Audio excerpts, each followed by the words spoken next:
Subcommittee will come to order without objection. The chair is authorized to declare recess at any time. We welcome everyone to this first hearing of the Select Subcommittee. The chair now recognizes the gentleman from Florida, Mr. Gates, to lead us in the Pledge of Allegiance.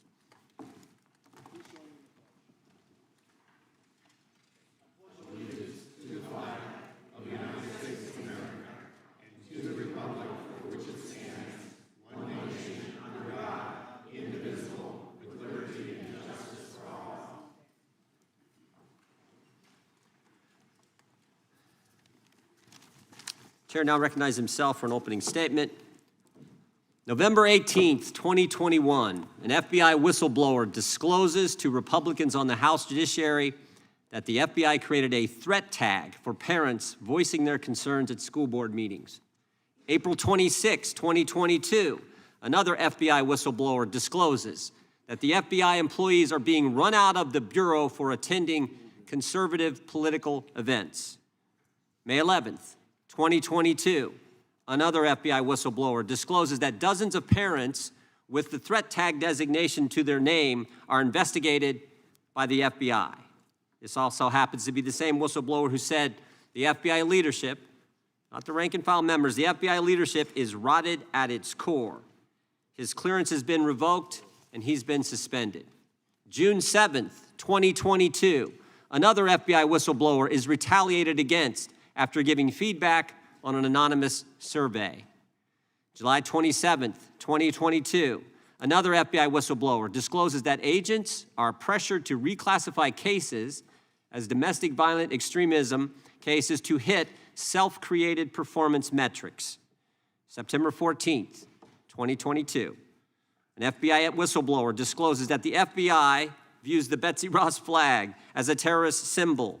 September 19th, 2022, another FBI whistleblower discloses that the Washington field office is deliberately manipulating January 6 case files to make it appear that domestic violence extremism is on the rise. He's been suspended. November 4th, 2022, another FBI whistleblower discloses the FBI accepts private user information from Facebook without the user's consent, and information is from only the conservative side of the political spectrum. This is only a sampling. In my time in Congress, I have never seen anything like this. Dozens and dozens of whistleblowers, FBI agents coming to us talking about what's going on, the political nature at the Justice Department.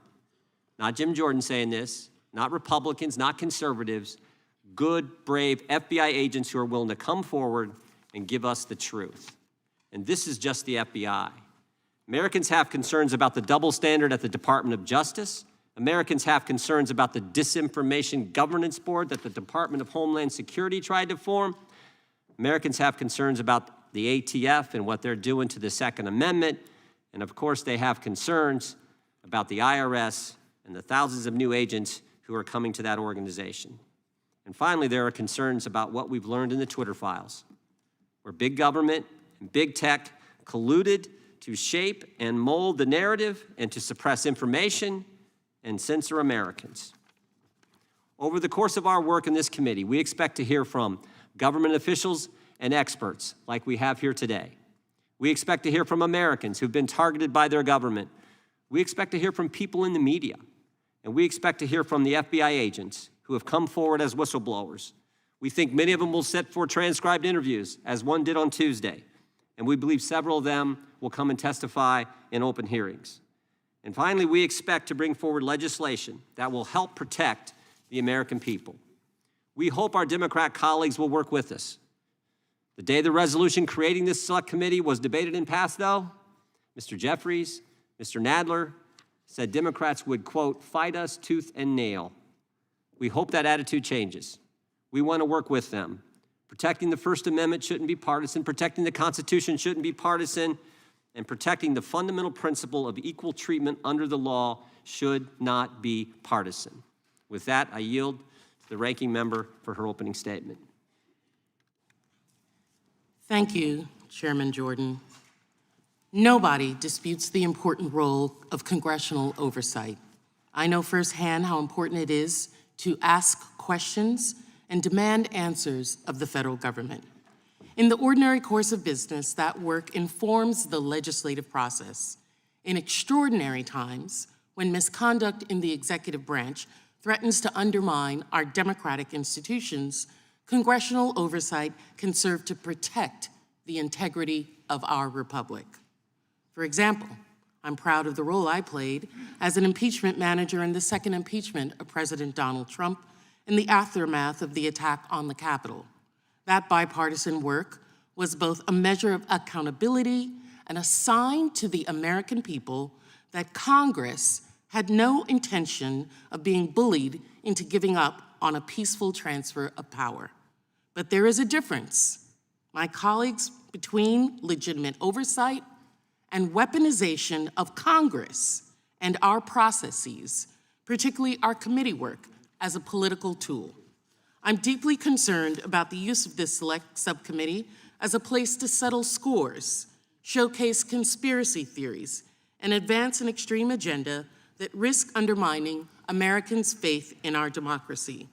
Some of today's witnesses would have us believe that the Department of Justice and the Federal Bureau of Investigation are part of a deep state cabal. One even wrote a book describing the FBI itself as a threat to democracy. The Department of Justice and the FBI do not always get it right. History is full of examples of these agencies getting it very, very wrong. We have colleagues in this Congress who have been subject to politically motivated, hateful, racist investigations by our government.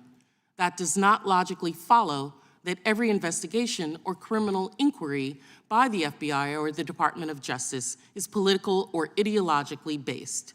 But in our current climate, with domestic terrorism on the rise and hate speech normalized by national politicians, the Department of Justice and the FBI are doing their best to protect us from sliding into chaos. This past Monday, the FBI captured 2 individuals, one a neo-Nazi leader and founder of an Anti-Waffen group who were plotting a racially motivated attack on Baltimore's power grid.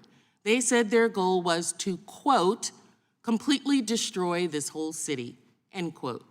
Last week, the FBI infiltrated and disrupted a major cyber criminal group extorting schools, hospitals, and critical infrastructure around the world. And last summer, the FBI engaged in a mass violent crime enforcement effort that took nearly 6,000 violent criminals off of our American streets. Let's not forget the tremendous work of the FBI and the Department of Justice after the attacks on our homeland on September 11th, 2001. Some of my Republican colleagues love to talk about the threat of violent crime, but they appear oblivious to the fact that their dangerous rhetoric and baseless accusations against the Justice Department and FBI itself at times pose a direct threat to those organizations' ability to do the work that they are doing to protect our communities. Recent threat bulletins have highlighted a shocking increase in threats of violence against law enforcement agencies and a significant uptick after the FBI executed a search warrant at President Trump's property at Mar-a-Lago. The Federal Law Enforcement Officers Association has vehemently denounced what he described as, quote, politically motivated threats that are unprecedented in recent history and absolutely unacceptable, end quote. Unfortunately, examples of these threats are not hard to find. Last year, someone threatened to plant a dirty bomb outside the FBI headquarters. Another attempted to storm the Cincinnati FBI field office while wearing body armor and carrying an AR-type rifle. A third was arrested after he made a credible threat, stating, quote, every single piece of expletive who works for the FBI in any capacity, from the director on down to the janitor who cleans their expletive toilets, deserve to die. You've declared war on us, and now it's open season on you, end quote. These allegations are deeply troubling, and I hope that the chairman and members of this subcommittee will be mindful of the risks that go hand in hand with heated rhetoric. A rush to accusations and subpoenas without a factual basis and without any effort to engage with agencies through the accommodation process flies in the face of due process and demeans congressional oversight process. It makes a mockery of our institution. As a former prosecutor, I'm even more troubled by the suggestion that the subcommittee may attempt to investigate ongoing criminal investigations. As the head of the Reagan Justice Department's Office of Legal Counsel wrote years ago, granting Congress access to information about active criminal investigations will, in effect, make Congress a partner in the investigation, creating a, quote, substantial danger that congressional pressures will influence in the course of the investigation and potentially, quote, hamper prosecutorial decision-making in future cases. This would not only damage law enforcement efforts, it would shake the public's confidence in the criminal justice system. I hope not, but I suspect much of the investigations the majority, my Republican colleagues, want to look into and potentially muck up involve criminal investigations into former President Donald Trump. I want to be crystal clear. My Democratic colleagues and I will resist any attempt by this subcommittee to derail ongoing, legitimate investigations into President Trump, any other president, and others within his orbit. During the course of this subcommittee's work, I suspect we will hear both members and witnesses describe the events of January 6, 2021 in ways that simply do not mesh with reality. When this happens, I would encourage everyone watching today to review the impeachment record and report of the January 6 Select Committee, which lays out the true facts in shocking detail. I recently sent a letter to the chairman noting that, despite our policy and political differences, I am hopeful that there may be matters of investigation within the stated mandate of the subcommittee under which we may collaborate. I meant this. I mean this. And I still hope that we can find common ground and explore it in a bipartisan manner that respects the due process rights and interests of all involved. The chair and his colleagues continually use the moniker of protecting free speech. That sounds good. I hope they all recognize that there is speech that is not constitutionally protected. Racist, hate, incitement to violence. And I also hope, and if the protection of true speech, of free speech, extends to all Americans. We'll see. I hope that we can use this subcommittee to conduct legitimate oversight to help advance policies to address the real challenges that Americans face every day, rather than undermine every agent, officer, and prosecutor on the job. Government abuses of power do not solely rest with the executive branch. It can, and we've seen it come from the legislative branch as well. On our present course, however, this exercise seems little more than a political stunt designed to inject extremist politics into the legislative oversight function and the justice system. The American people deserve better than that. Thank you, Mr. Chair, and I yield back. Thank the ranking member. Without objection, all of their opening statements will be included in the record. We will now introduce our first panel of witnesses. Senator Chuck Grassley has represented Iowa in the United States Senate since 1981. He is currently the ranking member of the Senate Committee on Budget. He is former chairman and ranking member of the Committee on the Judiciary and the Committee on Finance. Welcome, Senator Grassley. Senator Ron Johnson has represented the state of Wisconsin in the United States Senate since 2011. He has served as the chairman of the Senate Homeland Security and Government Affairs Committee. We welcome you, Senator Johnson. Representative Jamie Raskin. Congressman Raskin has represented Maryland's 8th Congressional District since 2017. He currently serves as the ranking member on the Committee of Oversight and Accountability. And we have with us former member Tulsi Gabbard, who represented Hawaii's 2nd Congressional District for 8 years in the House of Representatives. For nearly 20 years, she has served our country in the Hawaii Army National Guard and the U.S. Army Reserve, including deployments in Iraq and Kuwait. We thank all of you for your service. Our longstanding committee practice is to not ask questions of our colleagues and former colleagues that appear before us. In light of that practice, our first panel will have 10 minutes to deliver their testimony. Again, we thank you for being here, and Senator from Iowa is recognized for 10 minutes. Thank you, Chairman Jordan and Ranking Member Plaskett, for this opportunity to appear. I thank you for inviting me to come here. And what I'm about to tell you sounds like it's out of some fiction spy thriller, but it actually happened. and it happened in our own government. Congressional oversight is a constitutional demand. We dedicate our careers to it. I have, at least. And during the course of my service, I've ran countless investigations. In the past few years, I've never seen so much effort from the FBI, the partisan media, and some of my Democrat colleagues to interfere with and undermine very legitimate congressional inquiries. It's because of a triad of disinformation and outright falsehoods. As one example, look at Crossfire Hurricane. Bit by bit, piece by piece, it's been deconstructed and shown to be politically motivated investigation, which it was. We all know now that it was the Democratic National Committee, along with the Clinton campaign, who colluded with the Russians. They used a former Russian spy, Fusion GPS, and law firm to create a fake dossier and then tried to cover it up. Now, the most recent example of this triad at work are efforts against my and Senator Johnson's ongoing Biden family investigation. That investigation started on August 14th, 2019, when I was chairman of the Senate Finance Committee, with a letter that I wrote to the Treasury Department. My letter was about a questionable financial transaction subject to the Committee on Foreign Investment that related to a matter involving the Biden family. As our investigation continued and advanced, Democratic leadership and partisan media began their attack on our investigation. This is where that spy thriller starts to heat up.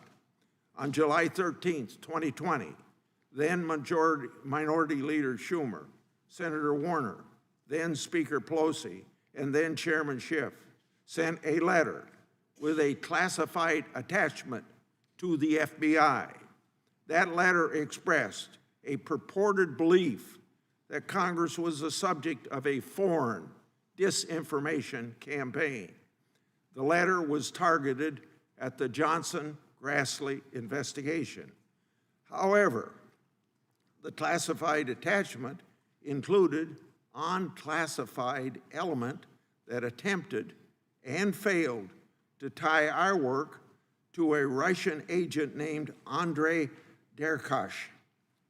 Unsurprisingly, those unclassified elements were leaked to the press to support a false campaign accusing Senator Johnson of me of relying on material from a Russian agent and thus advancing Russian disinformation.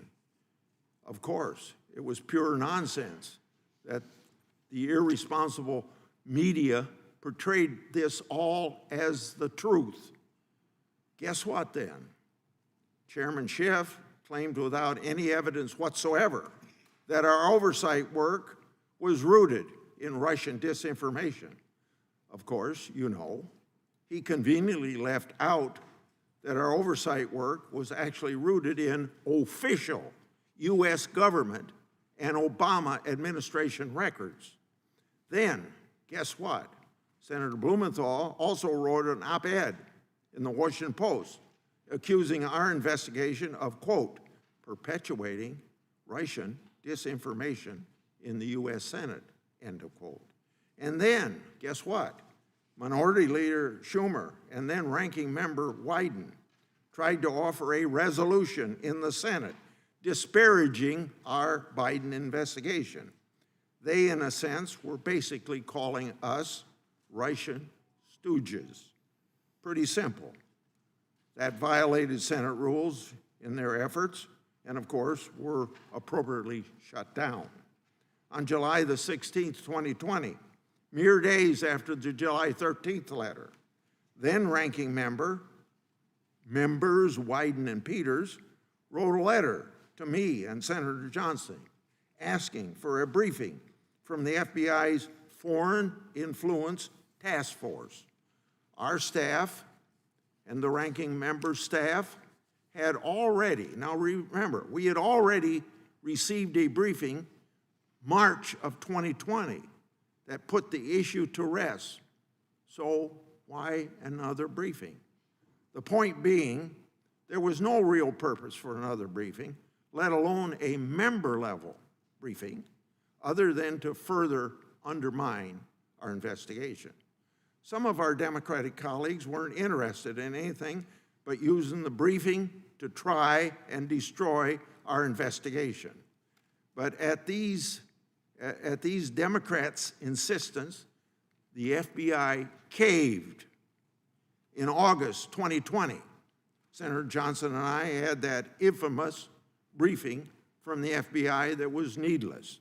And then, as we had feared, the contents of that briefing were later leaked to the Washington Post, even though the FBI had promised us confidentiality. That leak outrageously and inaccurately connected that FBI briefing to our investigation in another effort to falsely label our good government oversight work as Russian disinformation. Now, the Wall Street Journal editorial board was on top of it because that board did the right thing and wrote a piece about the briefing titled, quote, "The FBI's dubious briefing. Did the Bureau set up two GOP senators at the behest of Democrats?" End of quote. So, simply put, the briefing was unnecessary and completely irrelevant to the substance of our investigation.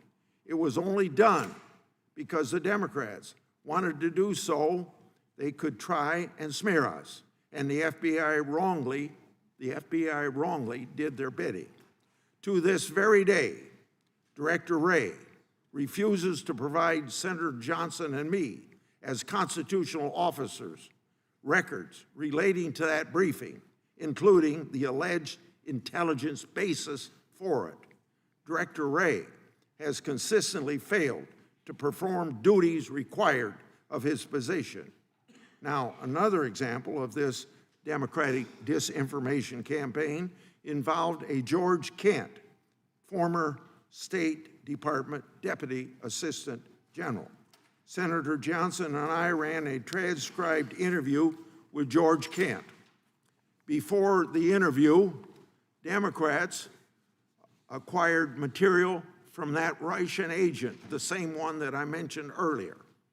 At the interview, Democrats, not Republicans, Democrats asked Mr. Kent about the same material. Mr. Kent said it was disinformation. Now think about that.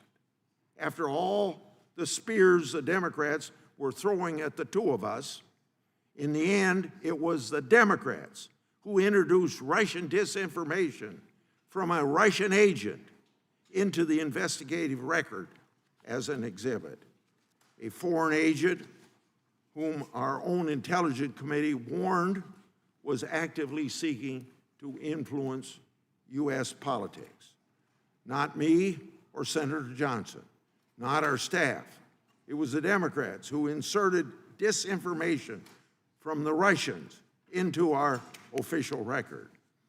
The partisan media and Democrat leadership ought to be ashamed of themselves for fake information if they spread about our investigation. So in the end, they all failed to stop Senator Johnson and me. On August 23rd, 2020, Senator Johnson and I released our first Biden investigation report. Now, I know there's been a lot of talk in this town about Treasury records, and you ought to pursue them. In that 2020 report, we made public the contents of many Treasury records. But we didn't stop there. We issued another report, November 18th, 2020. Our report exposed extensive financial relationships between Hunter and James Biden and Chinese nationals connected to the communist regime. More precisely, Chinese nationals connected to the Chinese government, military, and intelligence services. With the new Congress, of course, Senator Johnson and I transitioned to be ranking members. We hadn't forgot about what the triad of partisan media, FBI, and Democrats, and leadership did to us. So we don't stop. We did what any congressional investigator worth their salt would do. We gathered even more records to prove them all wrong. We acquired authentic bank records that substantiated findings of our previous two reports.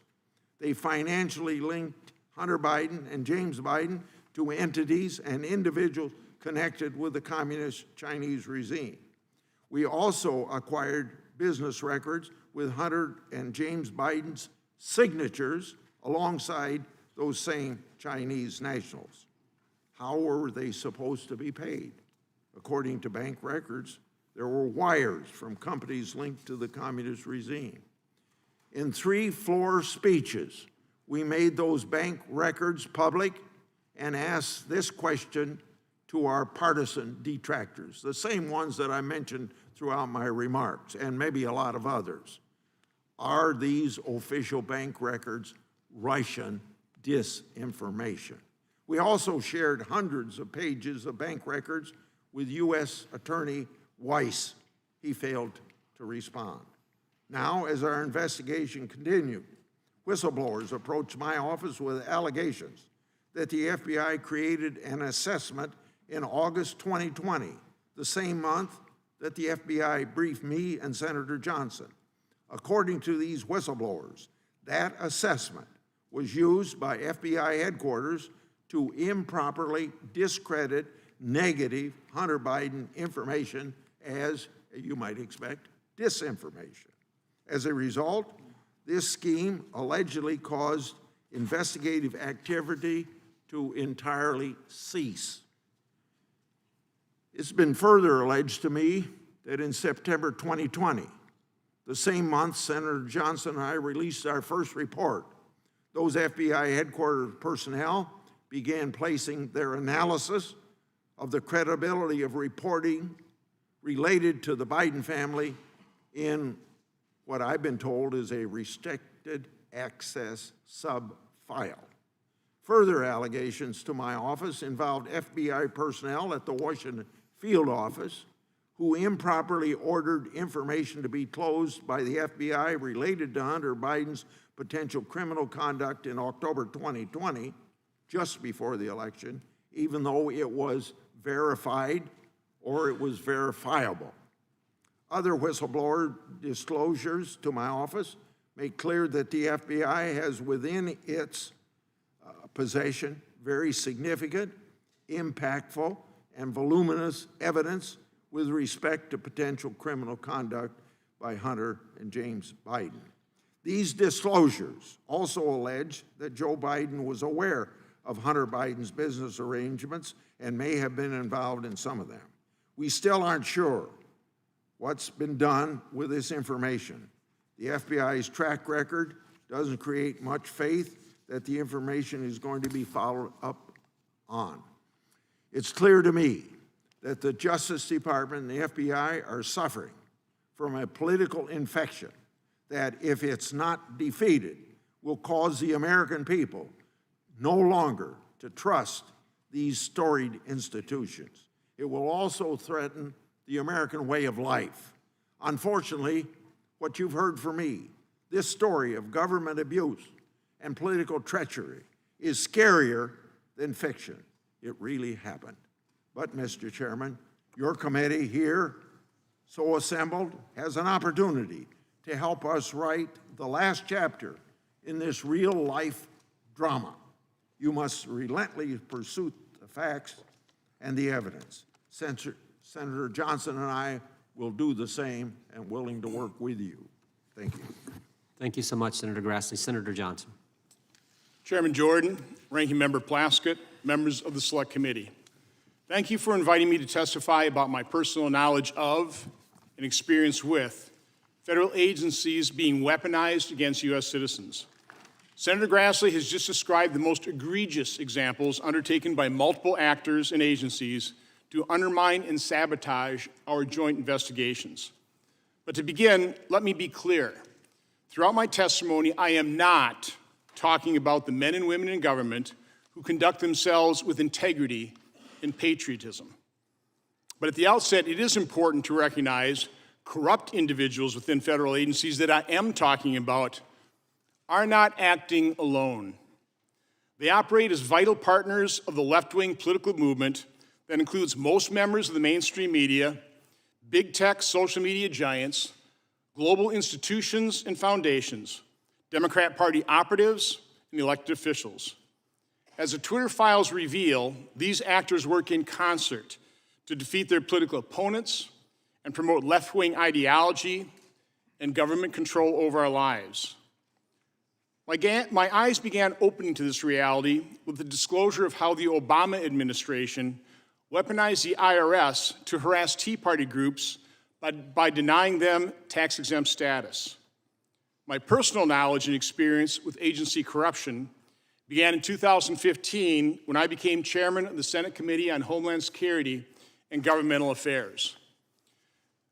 My first investigation ultimately revealed the extensive editing of then FBI Director James Comey of his July 5, 2016 statement that exonerated Secretary Clinton regarding her use of a private email server for official business. The edits were clearly made to downplay the seriousness of her actions. It is important to note those partisan edits were made by the same cast of characters in the FBI that would initiate and drive the corrupt Russian-Trump collusion investigation. During our investigation of the FBI's involvement in the Russian collusion hoax, Senator Grassley and I uncovered and made public highly partisan text messages between FBI employees Peter Strzok and Lisa Page. Strzok's December 15, 2016 test, quote, "Think our sisters have begun leaking like mad. Scorned, worried, and political, they're kicking into overdrive, has never been given the attention it deserves." In 2022 interview with Jeff Girth, Strzok said he now believes, quote, that it is more likely the text came not from the CIA, but from senior levels of the U.S. government or Congress. Who might those leakers be? Why aren't reporters who received the leaks outraged at being fed false information? And why haven't they blown the whistle on the leakers? Why didn't the mainstream media robustly investigate how they were all duped? The answer is they weren't duped. They were complicit in creating and fostering the political turmoil our country has been experiencing over the last 6 years. Those leaks were a key ingredient in the most destructive, political, dirty trick in U.S. history: the creation and promotion of the false Russia-Trump collusion narrative. To be most effective, however, that narrative relied on coordination between government actors and the media. And the left had allies in the FBI. Unable to verify the Steele dossier, the FBI offered Christopher Steele $1 million to provide verification. By December 2016, the FBI knew they had investigated Steele's primary subsource as a Russian spy. In the main body of the Department of Justice Inspector General's report on FISA abuse, FBI official Bill Priestap is quoted saying the FBI, quote, didn't have any indication whatsoever, unquote, of Russian influence on the Steele dossier. Our investigation uncovered redacted footnotes to that same document that completely contradicted that statement. Why would Priestap's false statement appear in the report, but the truth be hidden in classified footnotes? 14 months later, in February 2018, the FBI still briefed the Senate Intelligence Committee that the dossier had validity. When the Mueller report found no evidence of collusion, the left engineered an impeachment of President Trump. The cooperation between the House Intelligence Committee and the impeachment whistleblower remains murky. Then Chairman Adam Schiff originally denied his committee had contact with the whistleblower prior to the filing of the complaint, a claim Schiff later attempted to walk back. The genesis of the impeachment saga has yet to be fully investigated. It needs to be. Prior to the impeachment proceedings, Hunter Biden's obvious conflicts of interest in Ukraine became public, and Senator Grassley and I began investigating. We didn't target Joe and Hunter Biden. Their actions demanded it. On December 9, 2019, the FBI issued a grand jury subpoena and took possession of Hunter Biden's laptop from John Paul McIsaac, a computer shop owner in Wilmington, Delaware. As the FBI left his shop with the laptop, Mr. McIsaac recalled one agent saying, quote, "It is our experience that nothing ever happens to people that don't talk about these things," unquote. That statement was the opening salvo in a coordinated effort over the next 10 months to sabotage any public revelation of Hunter Biden's laptop or any wrongdoing connected to the Bidens. Senator Grassley has provided a number of examples of that sabotage, and we will release a report that goes into far greater detail than we have time for today. When available, I hope everyone will read it. Perhaps the most egregious and effective act of sabotage against the truth was the public letter signed by 51 former intelligence officials that claimed the laptop had, quote, "all the classic earmarks of a Russian information operation," unquote. That letter itself was an information operation that interfered with and impacted the 2020 presidential election to a far greater extent than anything Russia ever could have hoped to achieve. Each of those intelligence officials needs to be interviewed to determine how that letter was masterminded. While we all condemned the violence on January 6th, we all condemned the violence on January 6th. The fervor in which the Biden Department of Justice has pursued those protesters and rioters stands in stark contrast to their lack of interest in the summer of 2020 rioters. Serious questions regarding instances of unequal application of justice and violation of January 6 defendants' due process rights remain unanswered. SWAT team arrests and treatment of prisoners are legitimate concerns. And neither the Senate nor House investigations adequately explained why the Capitol was so woefully unprepared or how many federal agents and informants were in the crowd. COVID has exposed the awesome power that can be misused by government officials. The loss of basic freedoms has been nothing less than breathtaking. Our response to the pandemic has been a miserable failure. A miserable failure. Over 1 million lives lost. The human toll of the economic devastation caused by shutdowns that did not work. And the loss of learning and other psychological harms to our children.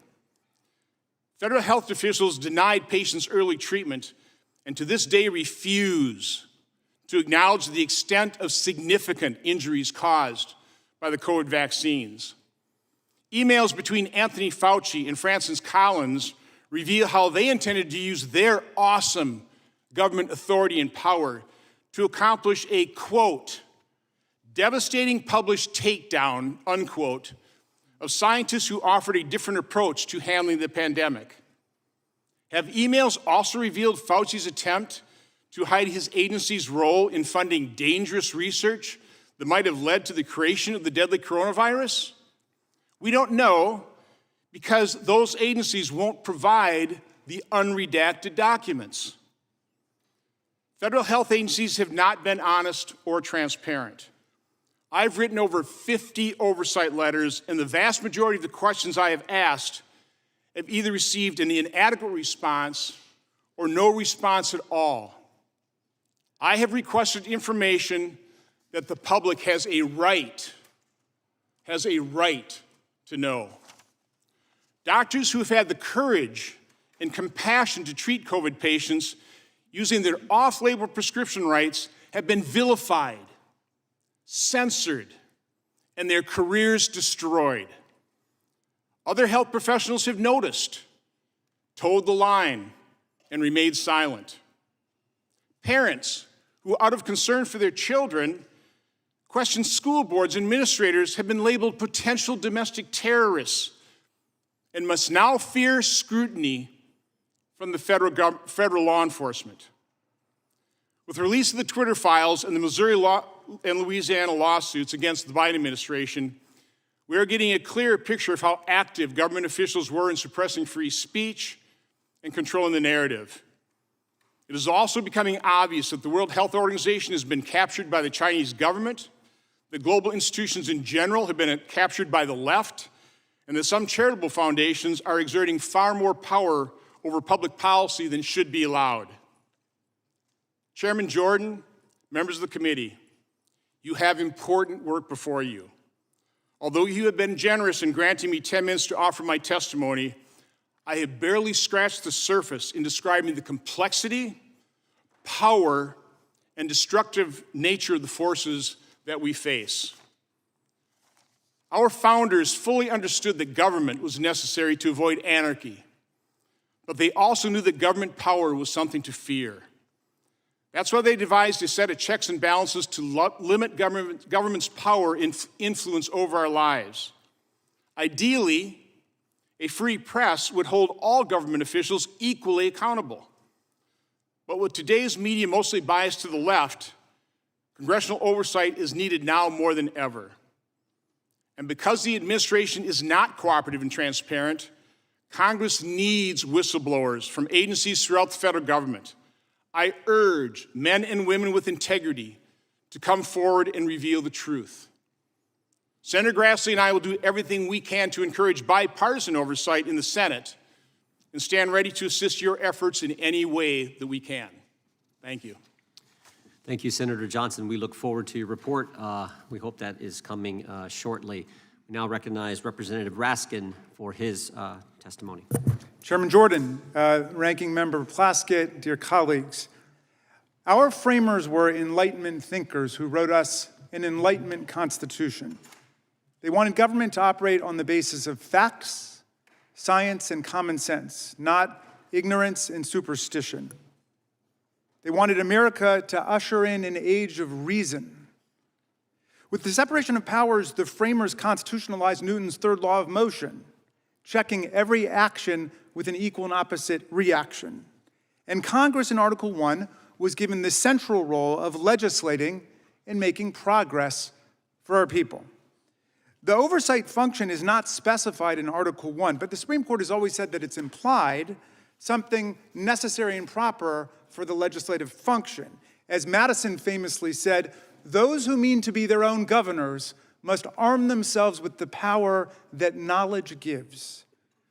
Dear colleagues, your subcommittee could conceivably become part of a proud history of serious bipartisan oversight stretching from the Teapot Dome investigation to the Boeing investigation, to the Watergate hearings, to the tobacco hearings, to the Select Committee on the January 6th attack. Or it could take oversight down a very dark alley filled with conspiracy theories and disinformation, a place where facts are the enemy and partisan destruction is the overriding goal.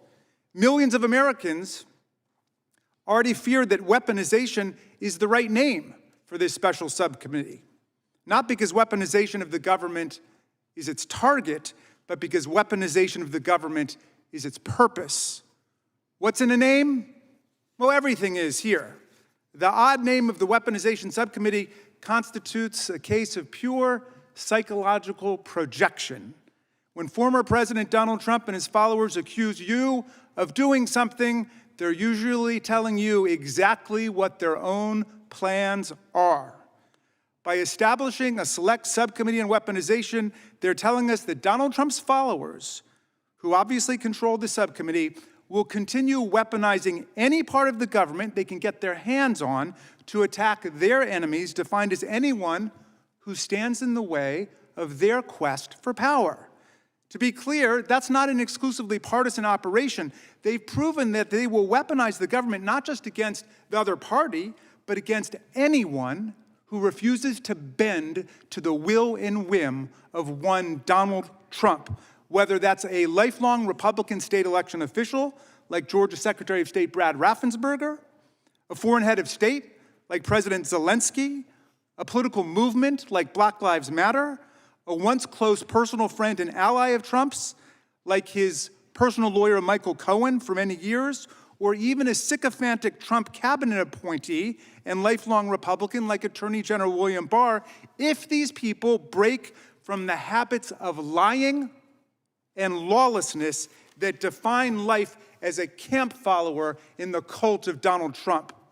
But if the weaponized MAGA campaign isn't exactly partisan, it is entirely political because it's got an overriding electoral focus, and you know what it is. It's all about restoring Donald Trump, the twice-impeached former president, to the office he lost by 7 million votes in 2020 and tried to steal back in a political coup and violent insurrection against our constitutional order on January 6, 2021. You disagree? Well, please don't take my word for it. As our chairman might say, just listen to what Chairman Jordan himself had to say 6 months ago at the Conservative Political Action Conference in Dallas, where he was predicting GOP victory in the 22 elections and promising that oversight of Hunter Biden's laptop and the claim that the federal government is treating moms and dads, like the ones in this room, like terrorists, would be the centerpiece of the GOP's work in the House when they got it back into power. Relaxing with a friendly interviewer, Chairman Jordan gave the game away entirely. Quote, "All those things need to be investigated just so you have the truth," he said. Plus, that will help frame up the 2024 race when I hope and I think President Trump is going to run, and we need to make sure that he wins. We need to make sure that he wins. This call to arms for the 2024 presidential election was met with wild applause from the CPAC audience. I urge every member of this subcommittee to go and watch the interview. Now, of course, a serious bipartisan committee focused on weaponization of the government would zero in quickly on the Trump administration itself, which brought weaponization to frightening new levels across the board. Consider just a few examples I have time for, illustrative of dozens I can provide the subcommittee. One, in a 6-week period in 2020, Donald Trump fired or removed 5 different departmental inspectors general simply for doing their jobs and not caving into Trump's coercive political demands to cover up different forms of administration wrongdoing and misconduct. April 3rd, 2020, Trump informed Congress he was firing Intelligence Community Inspector General Michael Atkinson, who had received a whistleblower complaint in August 2019 about improper demands made by Trump to Ukrainian President Vladimir Zelensky. In May 2020, Trump fired Steve Linick, IG of the State Department, later claiming he had no idea who he was and saying that he fired him only at Secretary Pompeo's request. That inspector general was investigating Pompeo's decision to bypass Congress in sending billions of dollars in arms to Saudi Arabia. I don't have time to get into the details of the others, but May 20, he fired Mitch Bem, the transportation deputy IG.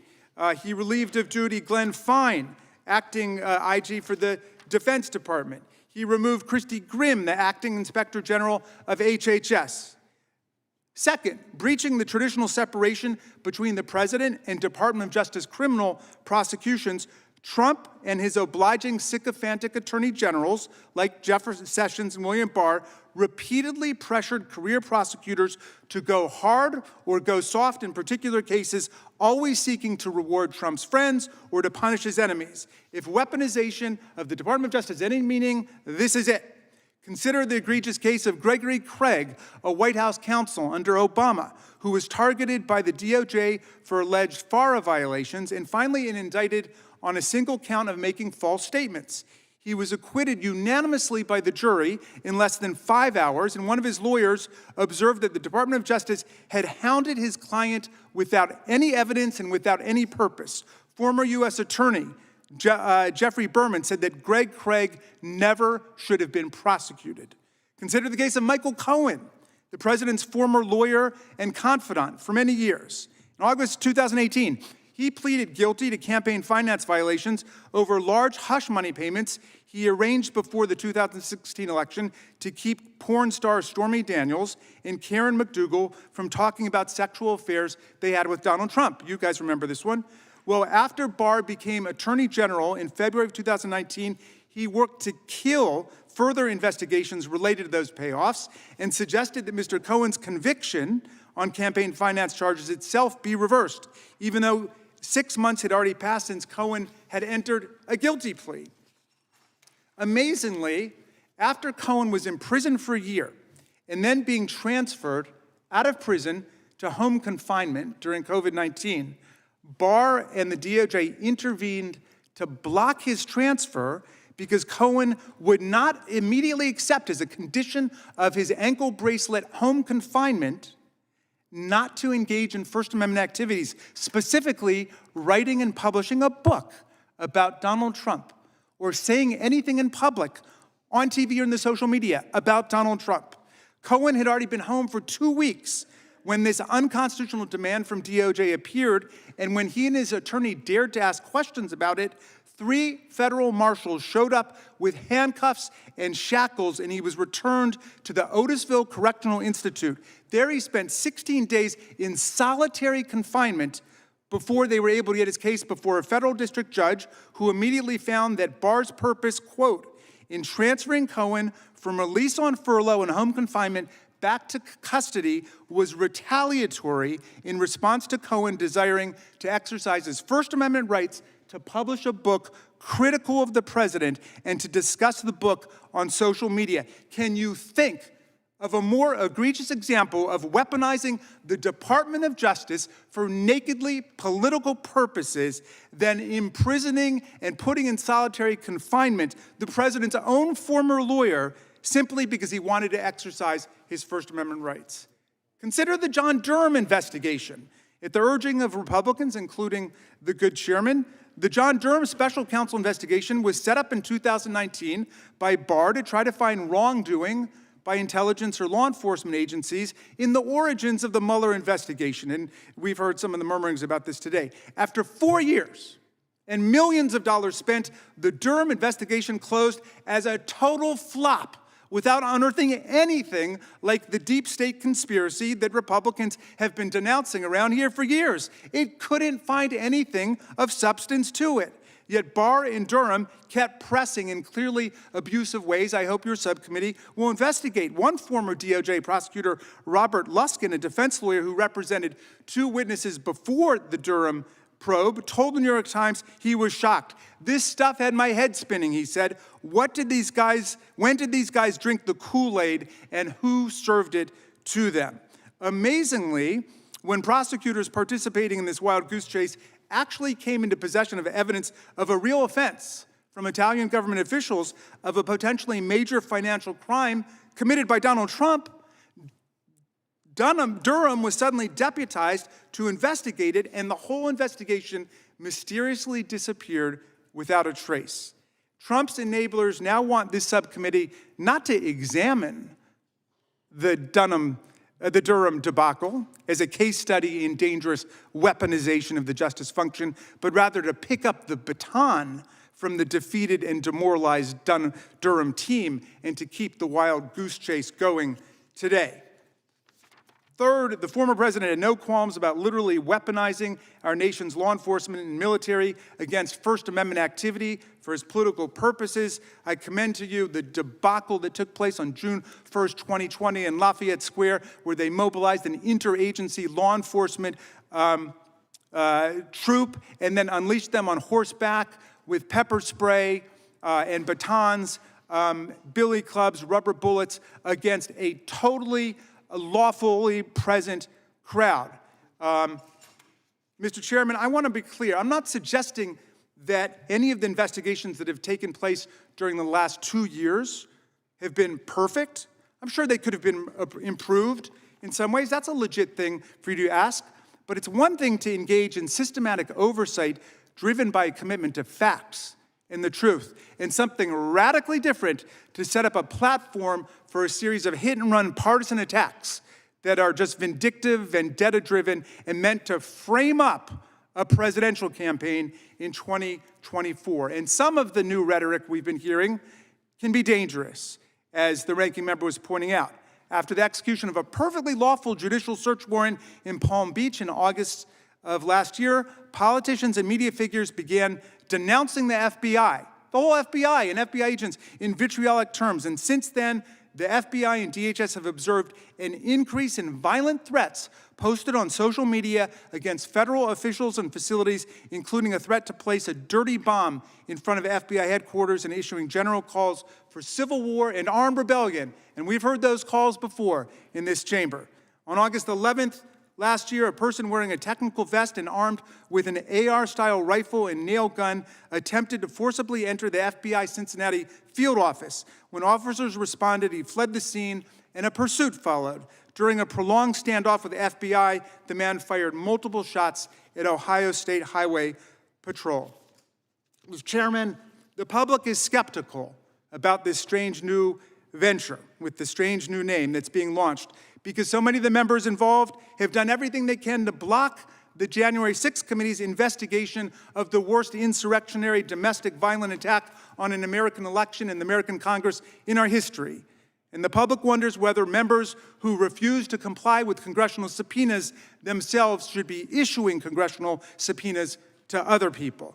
Oversight must be organized around a comprehensive search for the truth that will lead to progress, and not around revenge, which will lead us as a country to chaos and ruin. I hope the subcommittee will find a way to embark upon a truly bipartisan agenda with all members participating and agreeing on a common agenda, and I wish you well and Godspeed on behalf of this difficult venture that you are about to proceed on. I thank the gentleman, and I can assure the gentleman from Maryland that we respect the FBI agents, particularly the ones who have come to us, the dozens who have come to us, and we will focus on the facts, something I felt was not exactly presented in the proper way in your testimony. I understand that the senator from Wisconsin has a number of documents he'd like to ask to be entered in the record, so without objection, those will be entered, and we'll get those from you, Senator Johnson. We now turn to our former colleague, the former Democrat member from the great state of Hawaii, Congressman Gabbard. Thank you very much, Chairman Jordan, Ranking Member Plaskett, and members, aloha. Thank you for the opportunity to be here to speak with you today. Benjamin Franklin said, "Without freedom of thought, there can be no such thing as wisdom and no such thing as public liberty without freedom of speech." I love our country, and I cherish our God-given freedoms that are enshrined in the Constitution. Like every one of you, I took an oath, both as a soldier and as a member of Congress, to support and defend the Constitution of the United States against all enemies, foreign and domestic. Now, I've had the privilege of serving alongside many of you in Congress for 8 years, representing the people of Hawaii's 2nd Congressional District, serving on the Armed Services and Foreign Affairs Committees.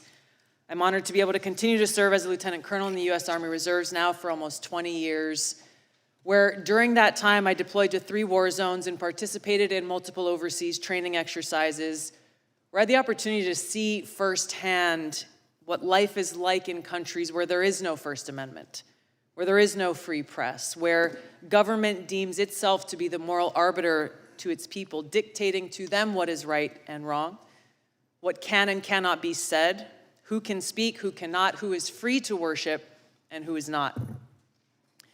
Now, our founders understood the importance of enshrining our God-given freedoms in the Constitution and Bill of Rights to ensure that no matter which party or person may be in power at any given time, our founding documents serve as a reminder of these freedoms that are guaranteed to every American. Thomas Paine said, "He that would make his own liberty secure must guard even his enemy from opposition. For if he violates this duty, he establishes a precedent that will reach to himself." We cannot be so short-sighted as to thinking silencing speech that we don't like today will not result in our own voices being silenced tomorrow. The work that you've all been charged with in this committee affects all Americans, and it is too important to allow it to fall victim to partisan politics. No matter how deep your differences, we must all agree to stand on the side of liberty. Unfortunately, right now we live in a country where many Americans are afraid to speak freely, afraid to express themselves, afraid to actually have real open dialogue and debate, afraid of losing their job, being canceled, or being accused of a crime, which could happen if recently introduced legislation criminalizing so-called hate speech is passed into law, speech that, no matter how abhorrent, is still protected under the First Amendment. Now, this fear and this culture of fear and self-censorship is not unfounded. We have individuals in our government often working through their arms in the mainstream media and big tech, doing exactly what our founders rejected, trying to control what we, the people, are allowed to see and say under the guise of protecting us from so-called misinformation or disinformation. Now, of course, they appoint themselves as the sole authority and voice of truth, of information, backed by the most lethal force on earth with the power to target anyone they deem a threat. They alone are the ones, self-designated, who get to decide what is true and what is false, what is information and what is misinformation or disinformation. They say they're doing this for us, that they're doing this for our own good, to protect the people. But in reality, the truth is they think that we're too stupid to think for ourselves, too stupid to discern for ourselves and to draw our own conclusions. Now, the idea that we must just blindly accept whatever the government or those in power tell us is true goes against the very essence of our Constitution and Bill of Rights, which were created as a resounding rejection of the reign of kings, churches, and authorities. They tell us we must blindly trust them or face the consequences, even though our government has a long history of lying to us, the American people. Just to cite a few examples, we were lied to about the weapons of mass destruction in Iraq, which spurred the war that I and so many others served in and so many others sacrificed their lives in. They lied for almost 2 decades, claiming success in Afghanistan, when in fact we saw failure after failure after failure, coming at a great cost to this country. We saw lies about Vietnam that were revealed in the release of the Pentagon Papers. We saw lies about our own government illegally surveilling Americans. These are just a few examples. There are many more. Ranking Member Plaskett talked in her opening comments about how individuals in the FBI also throughout our country's history have abused their power, weaponizing those agencies to advance their own political interests. This is not and cannot be reduced to a partisan fight. The stakes are too high. We all must recognize our own responsibility to stand against such abuses. But as we sit here today, the danger is that if we choose to reject or challenge whatever those in power declare is the so-called truth, we are accused of being anti-authority. We are accused of being a danger to society, accused of spreading misinformation, and are then targeted, smeared, and called things like Russian asset, white supremacist, bigot, racist, sexist, extremist, traitor, and so on. More dangerous than any baseless smear, our own government institutions, which exist to serve the people, they are being weaponized against us. The Department of Homeland Security declared a heightened domestic terrorism threat due to 3 factors, the first of which is, quote, the proliferation of false or misleading narratives which sow discord or undermine public trust in U.S. government institutions, end of quote. They are the ones who get to decide what those false or misleading narratives are. Former CIA Director John Brennan said in 2021 that, quote, members of the Biden team are now moving in laser-like fashion to try to uncover as much as they can about what looks very similar to insurgency movements that we've seen overseas. An unholy alliance frequently of religious extremists, authoritarians, fascists, bigots, racists, nativists, and even libertarians. End of quote. Attorney General Garland charged his newly created domestic terrorism unit with targeting those who hold, quote, anti-authority views. That included parents who dared to protest at Board of Education meetings, concerned and standing up for the right for themselves to have a say in their children's education.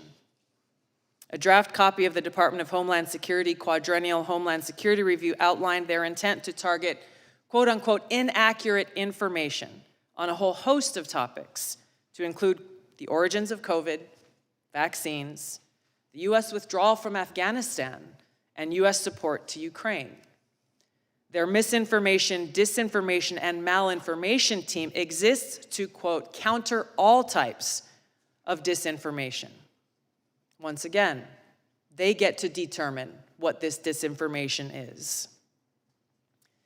Meta CEO Mark Zuckerberg revealed on the Joe Rogan Experience podcast recently that Facebook limited the exposure of the New York Post Hunter Biden laptop story just weeks ahead of the 2020 election, only after talking with the FBI. Twitter took similar action, but they recently apologized for doing so, recognizing that their decision was wrong. The cozy relationship between the White House officials, the Department of Homeland Security, the FBI, and big tech is now well documented and results in private companies not restricted by the First Amendment doing the dirty censorship work of those in government who are not legally allowed to do so themselves. The threat big tech monopolies pose to our democracy is real and serious. I've had personal experience with this. After the first Democratic primary presidential debate in 2019, I was the most searched candidate of the night. Unfortunately, and suddenly, my Google Ads account was mysteriously suspended without any notice or explanation.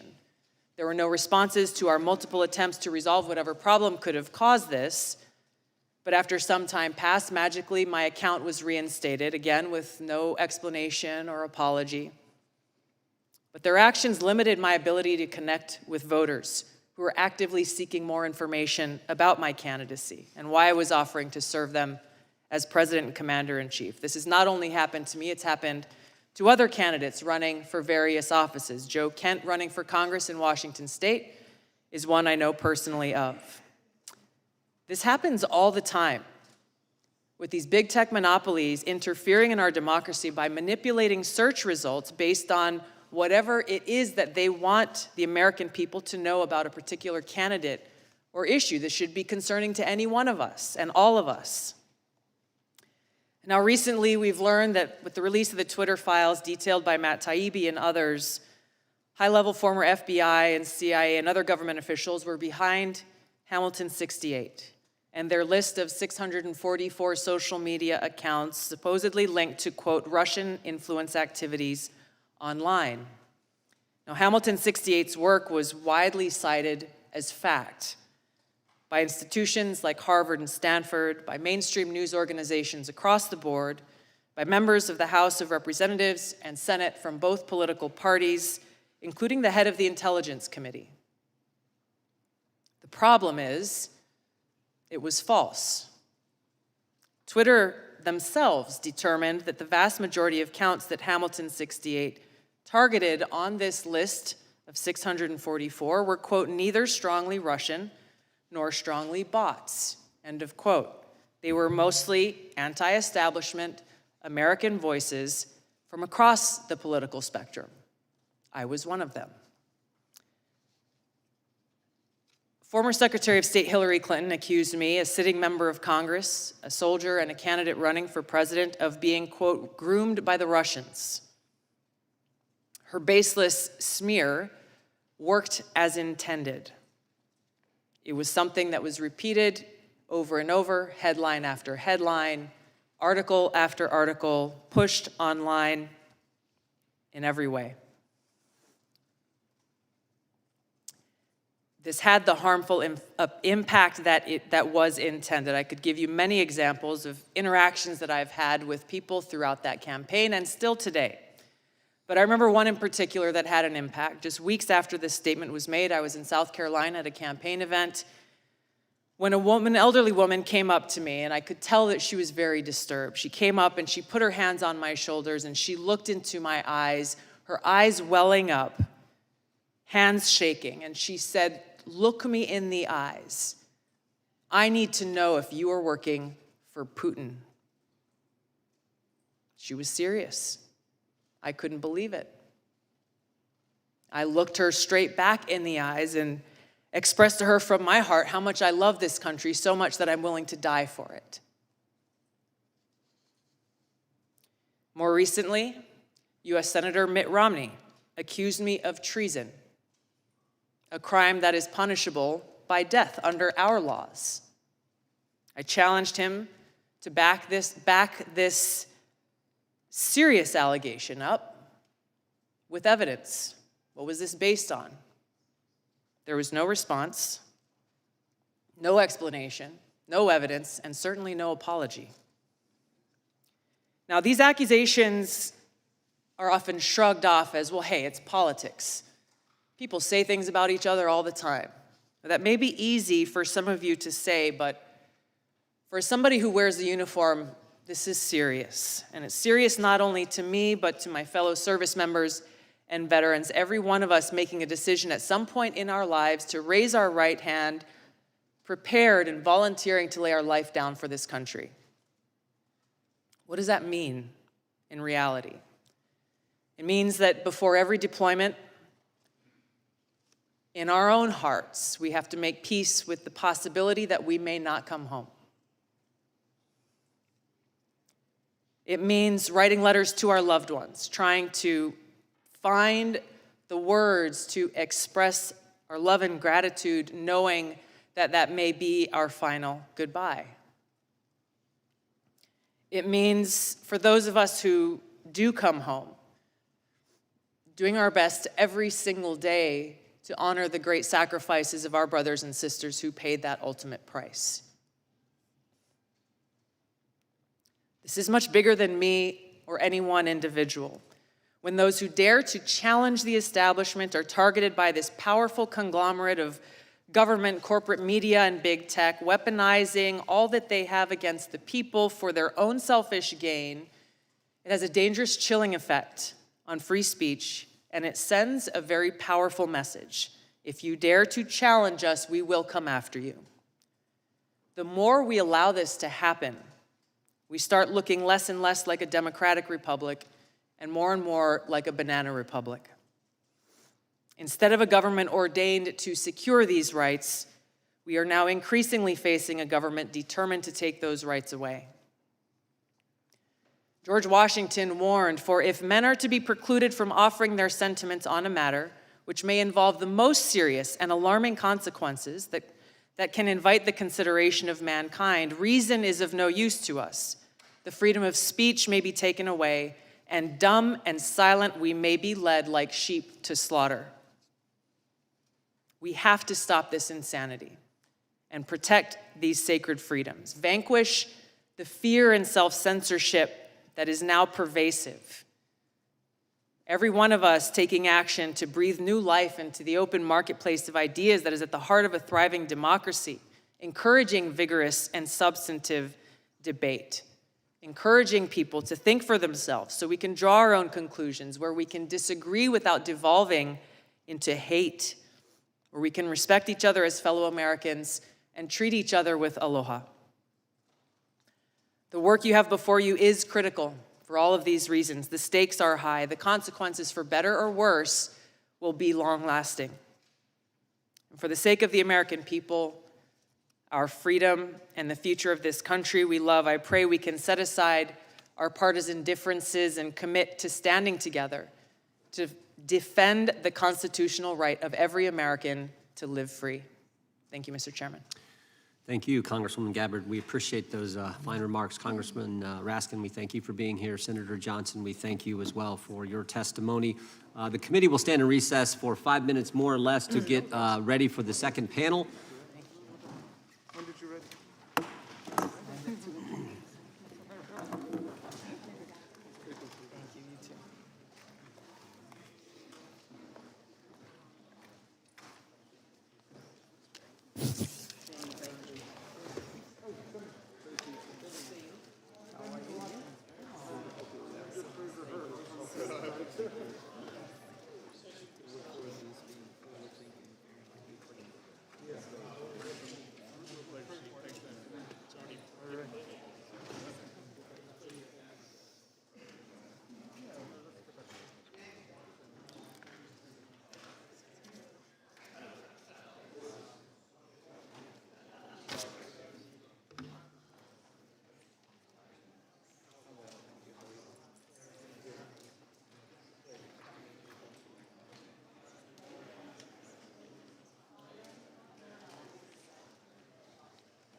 hope I get a positive answer. How'd you get along with Pyro down there? Yeah.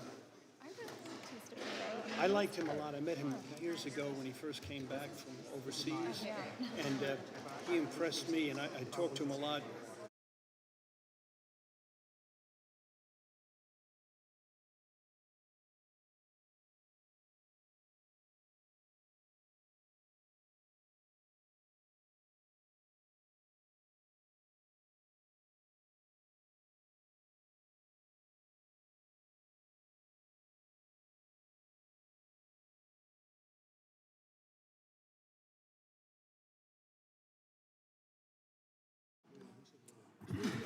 Working on that right now. Just let me know so I can.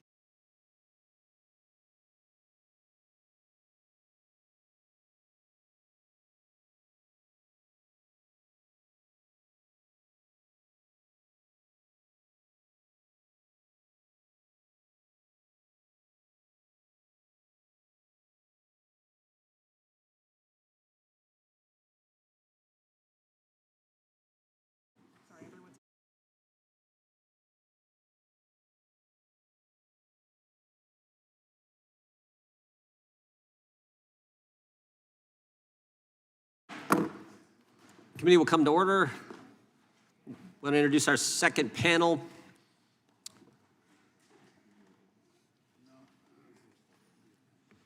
We don't have all our second panel. Mr. Turley is. Mr. Baker, Mr. Thomas Baker is an international law enforcement consultant. He served for more than 33 years as special agent with the FBI, including in leadership positions overseeing terrorism and other criminal investigations. Mr. Baker, thank you for being with us. Professor Jonathan Turley is the J.B. and Maurice C. Shapiro Professor of Law at George Washington University Law School. He has written extensively on topics like constitutional law and has served as counsel to whistleblowers, military personnel, judges, members of Congress, and a variety of other clients. Mr. Elliott Williams is a principal in the Government Affairs and Policy Council Practice Group at the Rabin Group. He has served as Deputy Assistant Attorney General for Legislative Affairs at the Department of Justice and Assistant Director for Congressional Relations at U.S. Immigration and Customs Enforcement. And Ms. Nicole Parker is a former special agent with the FBI. During her time at the FBI, she worked on various matters, including securities fraud, violent crime, and the Violent Crime Fugitive Task Force. We will begin by swearing you in. Would you please raise your right hand? Stand and raise your right hand, please. Do you swear or affirm under penalty of perjury that the testimony you're about to give is true and correct to the best of your knowledge, information, and belief, so help you God? Let the record show that each witness answered in the affirmative. Please know that your written testimony will enter into the record in its entirety. Accordingly, we ask you to summarize your testimony in 5 minutes, and then we'll go through it, and then we'll get to questions. The microphone's in front of you. You all done this, I think, before, most of you. Green means go, yellow means get ready to stop, red means stop, and then we'll get to the questions as quickly as we can. Mr. Baker, you're recognized first. Again, thank you for being here. Thank you, Mr. Chairman. Americans have lost faith in the Federal Bureau of Investigation, an institution they once regarded as the world's greatest law enforcement agency. I spent 33 years in the FBI and have continued to be closely engaged with the Bureau since my retirement. I am deeply troubled by this loss of faith, not only because of the challenge and danger it presents to our nation, but personally, it breaks my heart. Specific lapses will be looked into by this panel, but the big issue is, why did they happen, what changed, and what should be done? Culture is where it starts. This widespread deleterious behavior of the past several years describes a culture, not just the work of a few bad apples. Robert Mueller, when he was the FBI director, set out deliberately to change the culture of the FBI from a law enforcement agency to an intelligence-driven agency. That had bad and unintended consequences. And the difference is this: in law enforcement, you spend every day, consciously or unconsciously, waiting for that day to come when you're going to raise your right hand before a judge or before a jury and swear to tell the truth, the whole truth, and nothing but the truth. That's quite different than an intelligence agency that operates through deceit and deception, and their end product is an estimate. Some would call it a best guess. Guesses aren't allowed in the courtroom. Past reforms, like the Church and Pike committees, were necessary. This present subcommittee is a step in the right direction. Hopefully, its work will be bipartisan, because the abuses of an intelligence-driven FBI threaten the liberty of those on the left as well as those on the right. In 1978, after the Church Committee revelations, reforms were undertaken. The FBI and the DOJ enacted a series of Attorney General guidelines for conducting investigations. The Congress gave us the Foreign Intelligence Surveillance Act. Now, however, the use of FISA against U.S. citizens, as seen in the Carter Page case, has presented a threat to American civil liberties. FISA suspends the Constitution. For its first decades, the Foreign Intelligence Act was used, as its name implies, to surveil foreign agents resident in this country. FISA needs to be returned to that original purpose. That is something that the Congress can fix. That the FBI collided with Twitter to suppress free speech is shocking. What is even more surprising is the FBI's explanation or denial that they did that. Over the past few years, when shenanigans were discovered in the Bureau, by the Bureau, the miscreants were shown the door. Director Wray and other FBI leaders, their theme is the bad apples are no longer with us. With the Twitter revelations, there is not even that usual half apology, but a bold-faced denial that nothing is wrong. The First Amendment guarantees free speech. The FBI, by urging Twitter to censor speech, which it could not itself do, was engaging in a perversion of the First Amendment. For most of FBI history, agents were trained that part of the FBI's mission was to be a guarantor of the Bill of Rights. That has now been turned on its head. A renewed emphasis on the Constitution as a cornerstone of the Bureau's work is what is called for. When I was in training as a new agent, we were each given a pocket copy of the Constitution. We were told to keep it in our breast pocket, and that if we did that, when you would think about it when interviewing a citizen or when searching someone's home, if you kept it close to your heart, you wouldn't go wrong. For years, when explaining the FBI to various groups, I would always emphasize that unlike other countries, the United States was blessed to have, as its domestic security service, a law enforcement agency, an agency rooted in the rule of law. The United States now may be cursed to have a domestic intelligence agency with police powers. We may never get the Bureau back to the culture of a tell-the-truth law enforcement agency that I lived and loved in the pre-9/11 era, but the effort of reform is worth it, noble, and direly needed.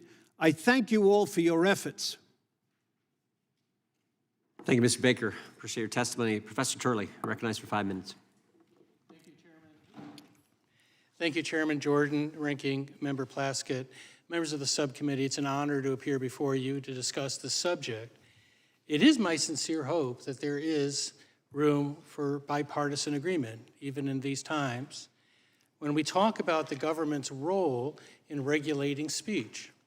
We all are here today because we all have a deep love for this country. We come from different backgrounds, different parts, but we share that common article of faith. I'd like to speak to that today. These are difficult questions that I'm going to address, and these are divisive times, but they transcend politics. Notably, in yesterday's hearing in the Oversight Committee, James Baker said that he also thought there might be need for legislation. This is the former Twitter executive, former FBI general counsel, and he said there might be need for legislation to limit the role of the FBI and other agencies in their relationship with social media companies. I think that that is true. But one of the reasons that this committee has a difficult task before it is that there is a crisis of faith, and it's not just simply with some of our constitutional values. Polls are showing that people have a distrust for the federal government, but also with the FBI. 20% in a recent poll said that the FBI was the greatest threat to the country. Only 40% of Americans said that they trust the FBI most of the time. 53% said they felt the FBI was acting politically. I'm not saying that those results are warranted. What I'm saying is it's a serious problem when the public, large portions of the public, have that level of distrust. My testimony that I've submitted to the record goes through the constitutional and case law that applies to this issue of when the government goes too far. And I say that these are really very heavily contested questions. There are cases on both sides. And in some of my discussions, I say that actually I think the social media companies have a better argument. And in some parts, I think that there are legitimate issues here that might trigger the First Amendment. There are two different aspects to that analysis. One is that we do have direct action shown in the Twitter files by government employees. So we don't have to get into what I spend most of my time on, which is agency theory under the First Amendment. We know that there were dozens of federal employees who tagged or targeted particular posts and posters for possible elimination and suspension. Now, we can question whether that was a directive or a partnership or a coordination, but there was direct government conduct. So the question for this committee, first and foremost, is do you want your government in that business? And we can have, I hope, a civil and respectful conversation about that. What's interesting about the Twitter files is that they establish what could be viewed as an agency. Now, as I go through a lot of the cases in the past, courts have really struggled with this. At what point does a private party become an agent of the government? Cases like Page and others say that you can have that. Even if, by the way, the private agent turns down some requests, you can have that. And I go through the various tests that apply. I also go through three things that are established. One, this may be the largest censorship system in the history of our country. Twitter alone reaches 450 million people. They're 15th on social media. Companies like Facebook dwarf them in terms of their size. It is a censorship system. The ACLU has made clear that censorship can be both in government or private form, and it certainly can be in a government and private type of coordination. Second, this is beyond what agencies usually do. This was not the FBI responding to criticism of the FBI. It was generally policing this thing called disinformation. And eventually they tagged things like jokes. They tagged just a ridiculous scope of information that they believed could be removed. And then third, what we have here on these, in terms of what the government's doing, is what we've seen before. Even if you assume that this does not create an agency relationship, it's wrong. It's wrong for the government to be in the business of silencing citizens. It's wrong. We saw it during the McCarthy period, where the government was behind the blacklisting of individuals. We said it was wrong. It was wrong then. It's wrong now. We have to have that debate. And it has to move somewhere beyond our normal partisan divisions. Adlai Stevenson said that when there's a loss of faith in government, we lose everything. I hope that Senator Stevenson's words resonate with members of this committee. We have everything at stake when you have the government involved in censorship. And so I thank you again for allowing me to appear, and I look forward to working with members on both sides to look at this issue. Thank you. Professor, thank you. Thank you for stating the gravity of the situation and the question before us. Mr. Williams, you're recognized for 5 minutes. Thank you, Mr. Chairman, Ranking Member Plaskett, and members of the subcommittee. Thank you very much for inviting me to testify today. My name is Elliot Williams, and over the course of 15 years, I had the honor of serving in all three branches of our government.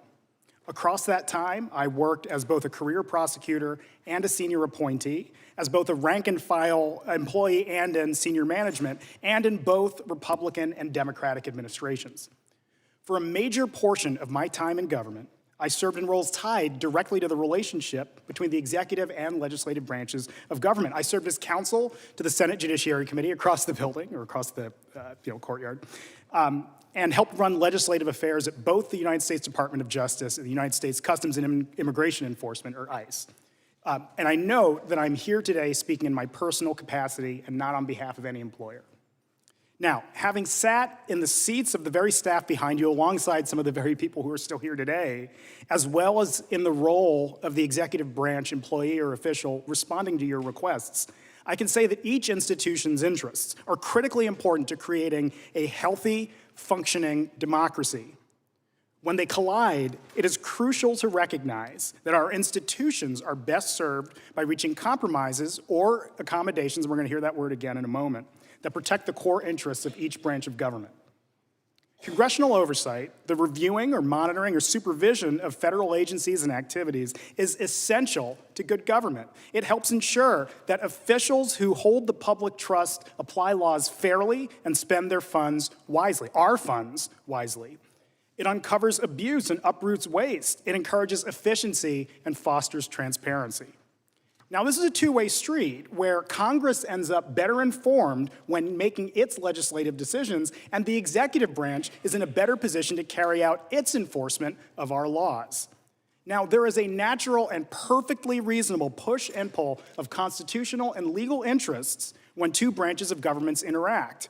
But too much pushing or pulling from either side poorly serves the American people and does not serve the work of the American people.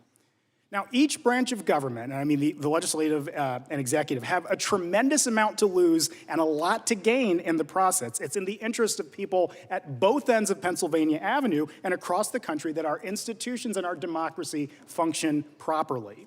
Now, Congress and the Justice Department, both where I worked for a long time, have recognized this principle. The Justice Department has attempted throughout the years to balance satisfying legitimate legislative interests with protecting the executive branch's confidentiality interests.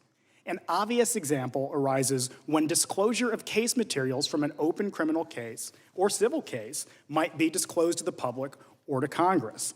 There might be a significant public interest in the Justice Department's efforts to protect those materials. Likewise, Congress has a very long history of engaging in responsible oversight, and bipartisan oversight at that matter, of the executive branch. This means reaching accommodations that have regularly included narrowing requests for information, limiting access to information that's provided by the executive branch, or even at times delaying a congressional investigation until the work of the Justice Department in the form of prosecutions or declinations are completed. For instance, here's an example. In the early 2000s, the House Oversight Committee wanted to obtain documents from Special Counsel Patrick Fitzgerald's investigation into the leak of the covert identity of CIA officer Valerie Plame. They consulted, this is the committee, the Oversight Committee, consulted with the Special Counsel and agreed to delay receiving information until after the end of the litigation or after the investigation and litigation. Even then, the chair of the committee worked closely with the special counsel to narrow his requests that the special counsel agreed would not infringe on his prosecutorial independence or intrude upon grand jury secrecy, which, as many of you know, is protected by law, under the law. Both sides here, Congress and the executive branch or the Justice Department, had interests. They both balanced them for the good of democracy, the health of our institutions, and transparency for the American people. Now, as with any process of negotiation, not every party will always receive what they seek to recover, nor will they be able to protect every bit of information they wish to shield. That is not a bad thing, and we will talk about that over the course of the day. Needless to say, thank you again for inviting me to testify, and I look forward to answering any questions you might have. Thank you, Mr. Williams. Ms. Parker, you're recognized for 5 minutes. Ms. Parker, hit that button. There you go. Thank you. Chairman Jordan, Ranking Member Plaskett, and members of the subcommittee, I would like to thank you for inviting me to come and respectfully speak to you today. The people of this country deserve the right to have faith in those sworn to protect. Faith is the foundation of hope, and hope can be restored through honest reflection of who we have become and who we could and should be. On September 11th of 2001, I was working for Merrill Lynch in the World Financial Center in New York City. I witnessed up close the horrific, deadly terrorist attacks on the adjacent World Trade Center. My colleagues and I evacuated our building and were led to safety thanks to the heroic efforts of NYPD officers. 2,977 souls were not as fortunate that day. As I watched the mayhem unfold to include people jumping to their deaths, I was shocked, heartbroken. I vowed to God that I would give back and serve this great nation. This vow led me to leave a multi-billion-dollar hedge fund in 2009 and apply to become an FBI special agent. According to the Wall Street Journal, around 45,000 people applied to be special agents that fiscal year. About 900 made the cut, and I was one of them. After 5 months of arduous training at the Academy in Quantico, I was a sworn-in special agent assigned to the Miami division. I considered it a very sacred responsibility and was honored to be entrusted to protect and serve the American people. My entire career was spent in the field, where I believed I could make the strongest impact in rescuing victims and putting criminals behind bars. It was my privilege to work alongside the finest and brightest in the FBI, local law enforcement, and our federal partners, participating in the investigations of myriad criminal cases. The Marjorie Stoneman Douglas High School shooting in Parkland, Florida, the 2017 Fort Lauderdale Airport shooting, the Cesar Sayoc pipe bomb case, multi-million-dollar Ponzi schemes, crimes on the high seas, bank robberies, murders for hire, sexual assaults, extortions, and more. Yes, it was physically taxing and emotionally jarring, but I believed I was making an impactful difference. And every day I woke up and I embraced being an FBI special agent until things changed. Over the course of my 12+ years, the FBI's trajectory has transformed. On Bureau, the Bureau's mission remained the same, but its priorities and governing principles shifted dramatically.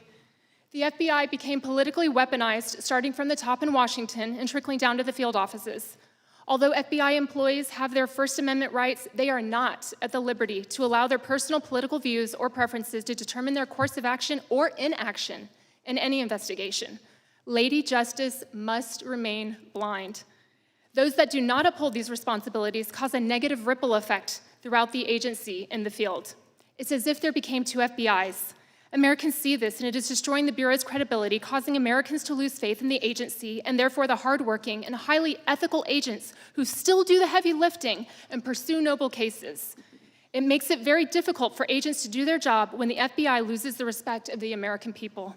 There has also been a shift in recruiting practices, a lowering of the eligibility requirements, which is negatively impacting the agency's performance.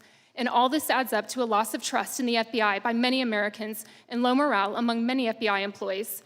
For many, becoming a special agent was their calling in life, but now it's merely a very dangerous and high-risk job with minimal contentment. Wary of consequences that come with voicing their displeasure, these agents keep their heads low. They work hard and they stay off the radar, and they count down the days until they can collect their well-deserved pensions. For me, distancing myself from egregious mistakes, immoral behavior, politically charged actions taken by a small but destructive few FBI employees became exhausting. Although I was always treated with the highest level of respect in the Miami division, I no longer felt that I was the type of agent that the FBI valued.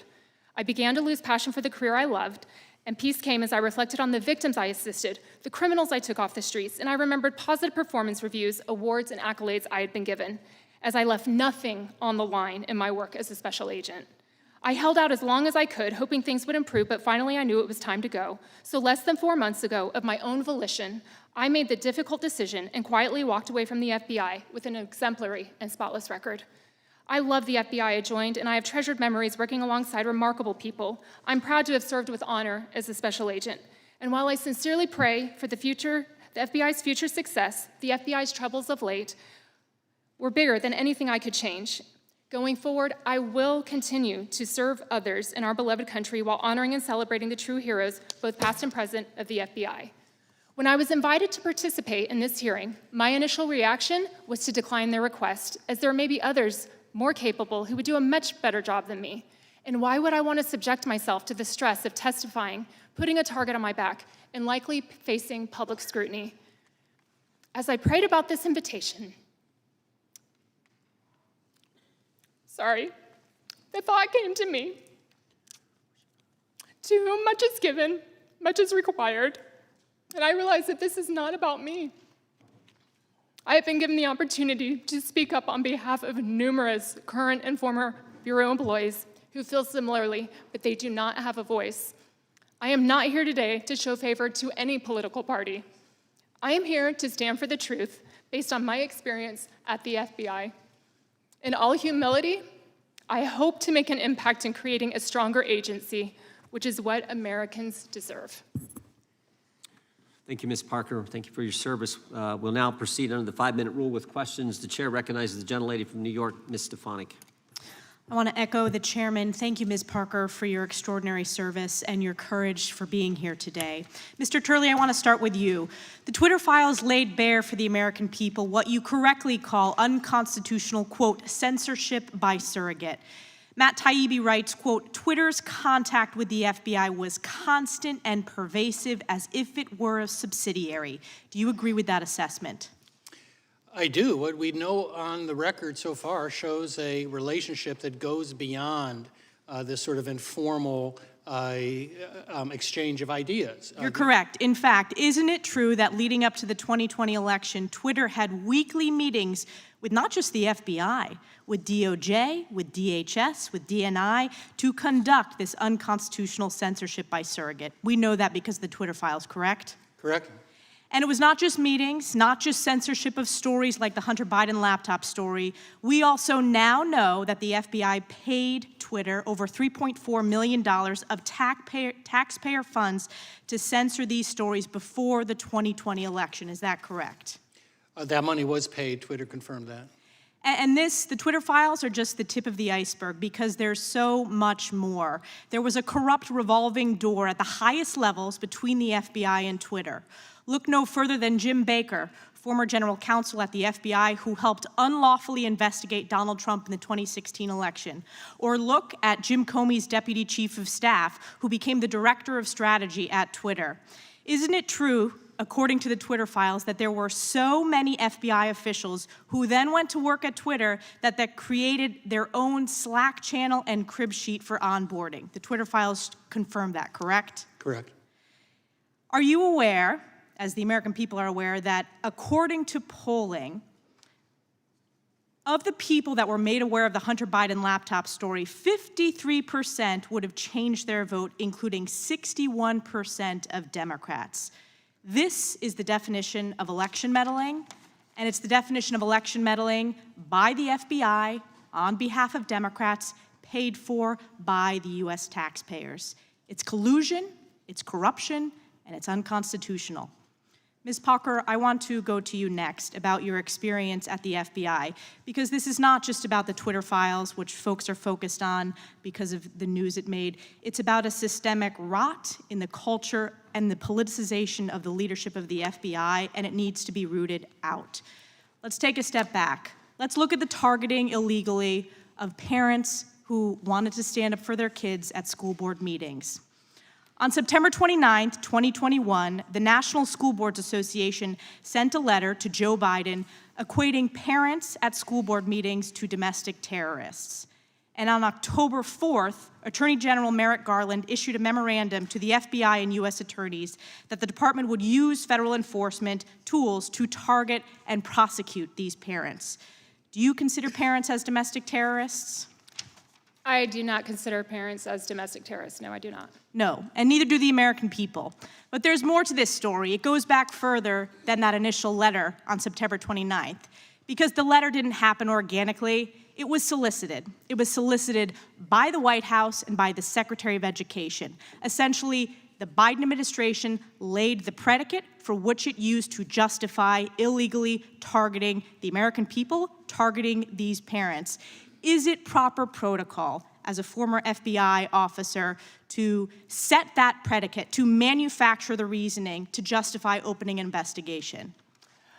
I believe that no one should be targeted for free speech and that violence should never be tolerated under any circumstance, but it should definitely not, no one should be targeted because they want to speak up at a school board meeting.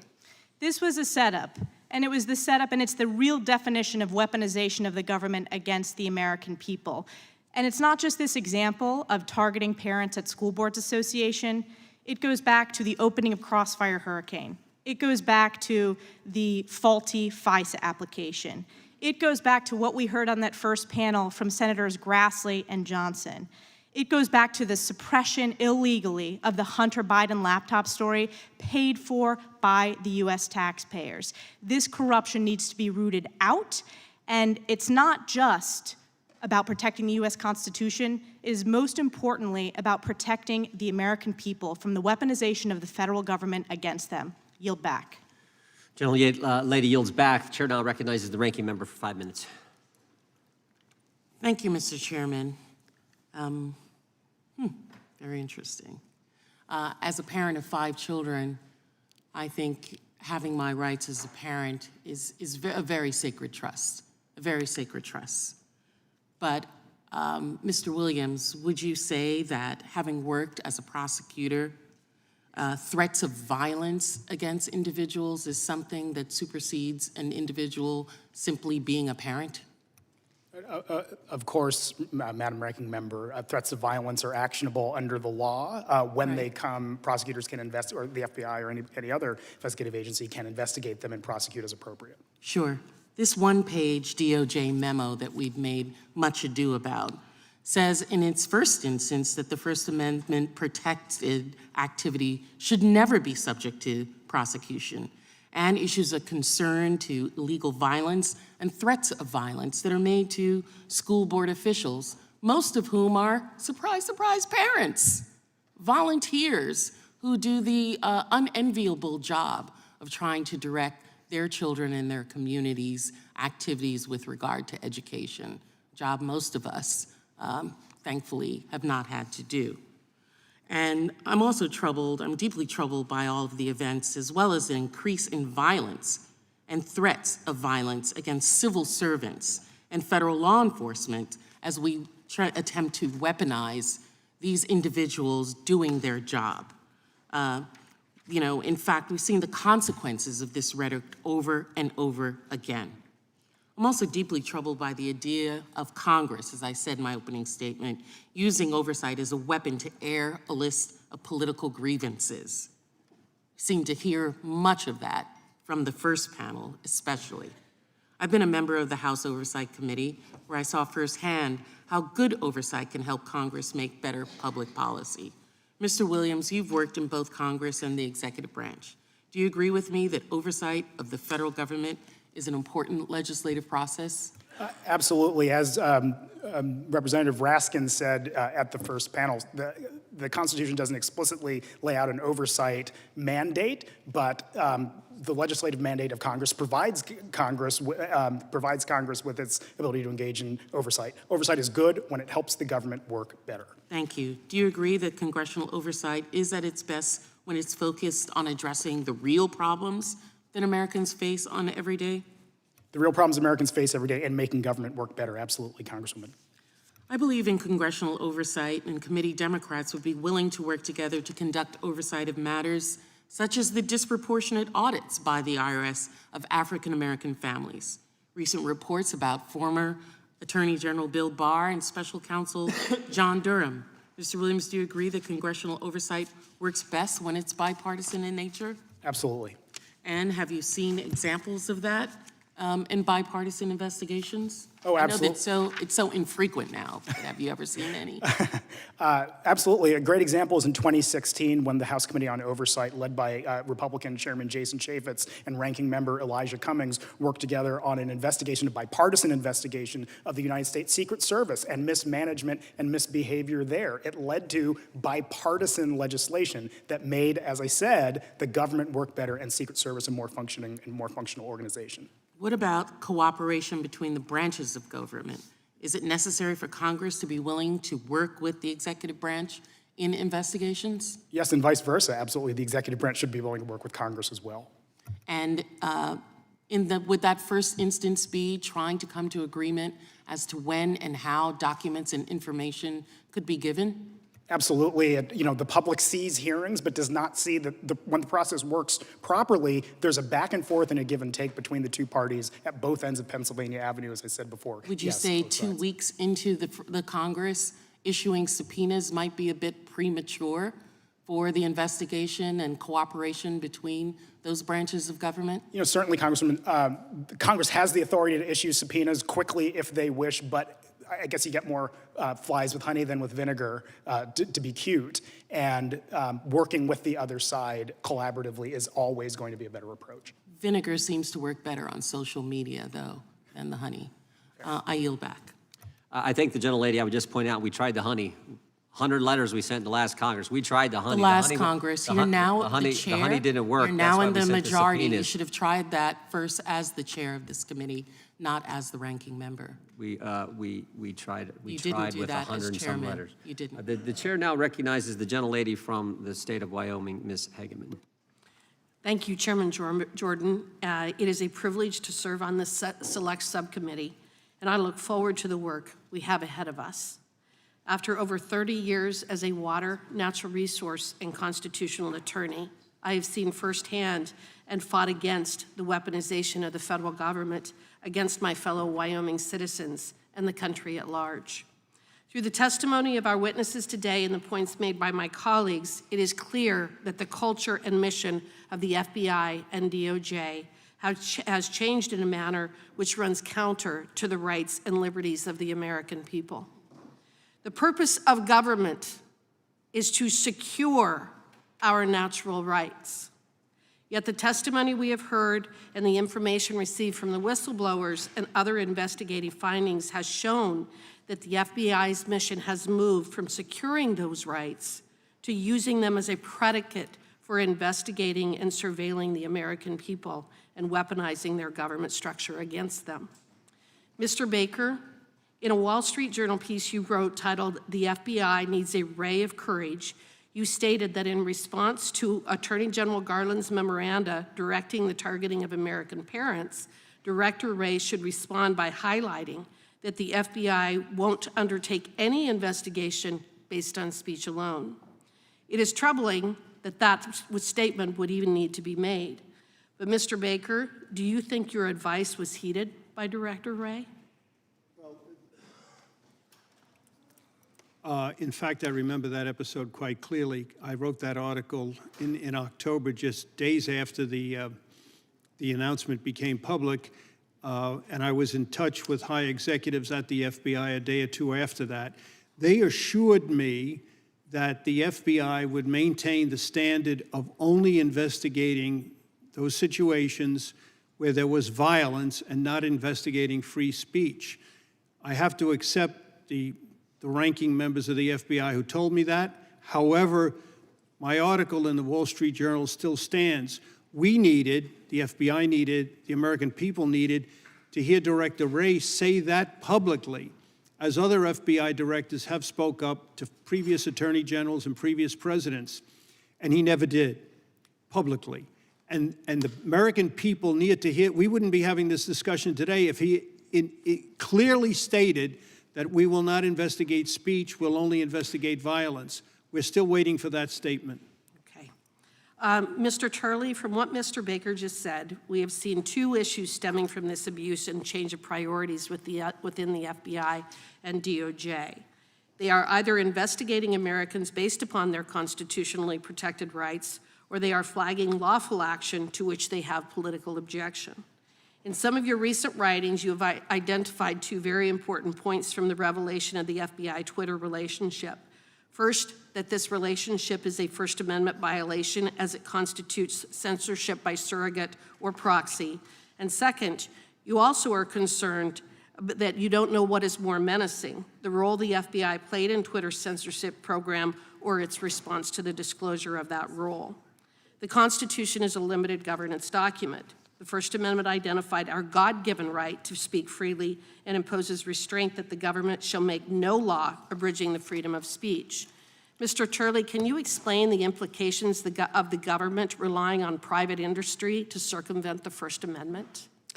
Thank you for that question. The Supreme Court and lower courts have spent a great deal of time trying to define when a relationship with a private party can cross over to a type of agency relationship. And that also applies on the state level through the 14th Amendment. In cases like Page, for example, you have situations where you have a government official who called an employer to say, I don't like what this person said in a public meeting, and that employee was fired. And the court said, you know, that is government action. That is a violation of the First Amendment. One of the things that this subcommittee has to deal with is that difficult line, and I admit it is difficult. But in these Twitter files, there's a very disturbing picture that emerges. You have regular meetings between the FBI and Twitter. They even offered to give clearances to Twitter officials. You have complaints among Twitter employees that this is overwhelming in terms of the number. And what you really see is how insatiable censorship becomes, that eventually they were doing what appeared to be word searches and just sending all of these postings in for possible action by Twitter. And that included things like jokes and other things that anyone looking at it would realize that this is not a nefarious Russian operation. So when we talk about surrogate censorship, we're talking about one of the most serious threats against free speech. You know, people always say, well, you know, the First Amendment only applies to the government. The First Amendment is not synonymous with free speech. It deals with one problem of free speech. What we're talking about with surrogate censorship is a much greater problem for those of us who value free speech as a defining right of this country. I appreciate that. And one more point to make, they also paid Sorry, the Twitter millions of gentlelady's dollars. time has expired. I will yield back. Thank the gentlelady from Wyoming, and now I recognize my friend on the other side of the aisle, Mr. Lynch, who worked successfully and diligently with our late friend Walter Jones to secure the release of 28 pages of the 9/11 document. And now I recognize Mr. Lynch for 5 minutes. Thank you, Mr. Chairman. Mr. Williams, on August 12th, 2022, the FBI and DHS released a joint intelligence bulletin warning of an increase in domestic terrorist threats against federal law enforcement officials following the search of Donald Trump's offices at Mar-a-Lago, including, quote, a threat to place a so-called dirty bomb in front of FBI headquarters and issuing general calls for civil war and armed rebellion. On August 9th, at Judiciary, GOP tweeted, the IRS is coming for you. The Department of Justice is coming for you. The FBI is coming for you. No one is safe from the political punishment in Joe Biden's America, close quote. And on that same day, my colleague, Representative Gosar, my Republican colleague, called the FBI, quote, the enemy of the people, and tweeted, we must destroy the FBI, close quote. Do you share my concerns as a former FBI employee about this type of rhetoric inflaming those who might already be inclined to do harm to our federal officers? Mr. Lynch, above all else, I should take a moment to praise the work of the FBI and the many law enforcement agencies and individuals that I worked with throughout my time, 15 years in government, much of it in law enforcement.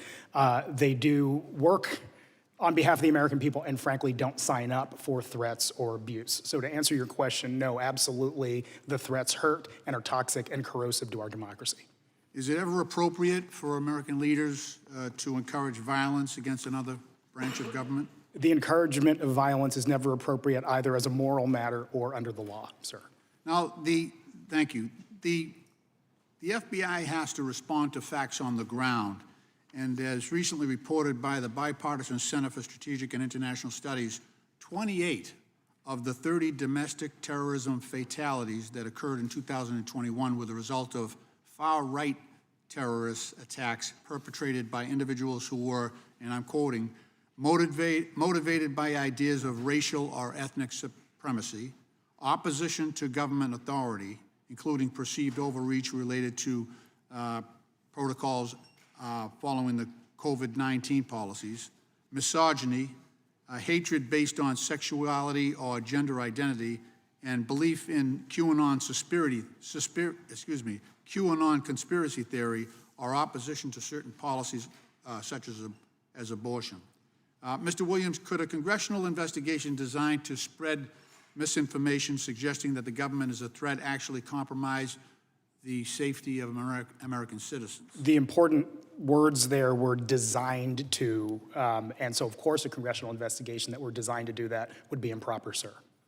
As you've raised as well, I was on the committee when Mr. Chaffetz and our dear friend Elijah Cummings conducted those negotiations around investigations of the Secret Service, and I also agree with the former chair's instructions around our joint investigations with Walter Jones.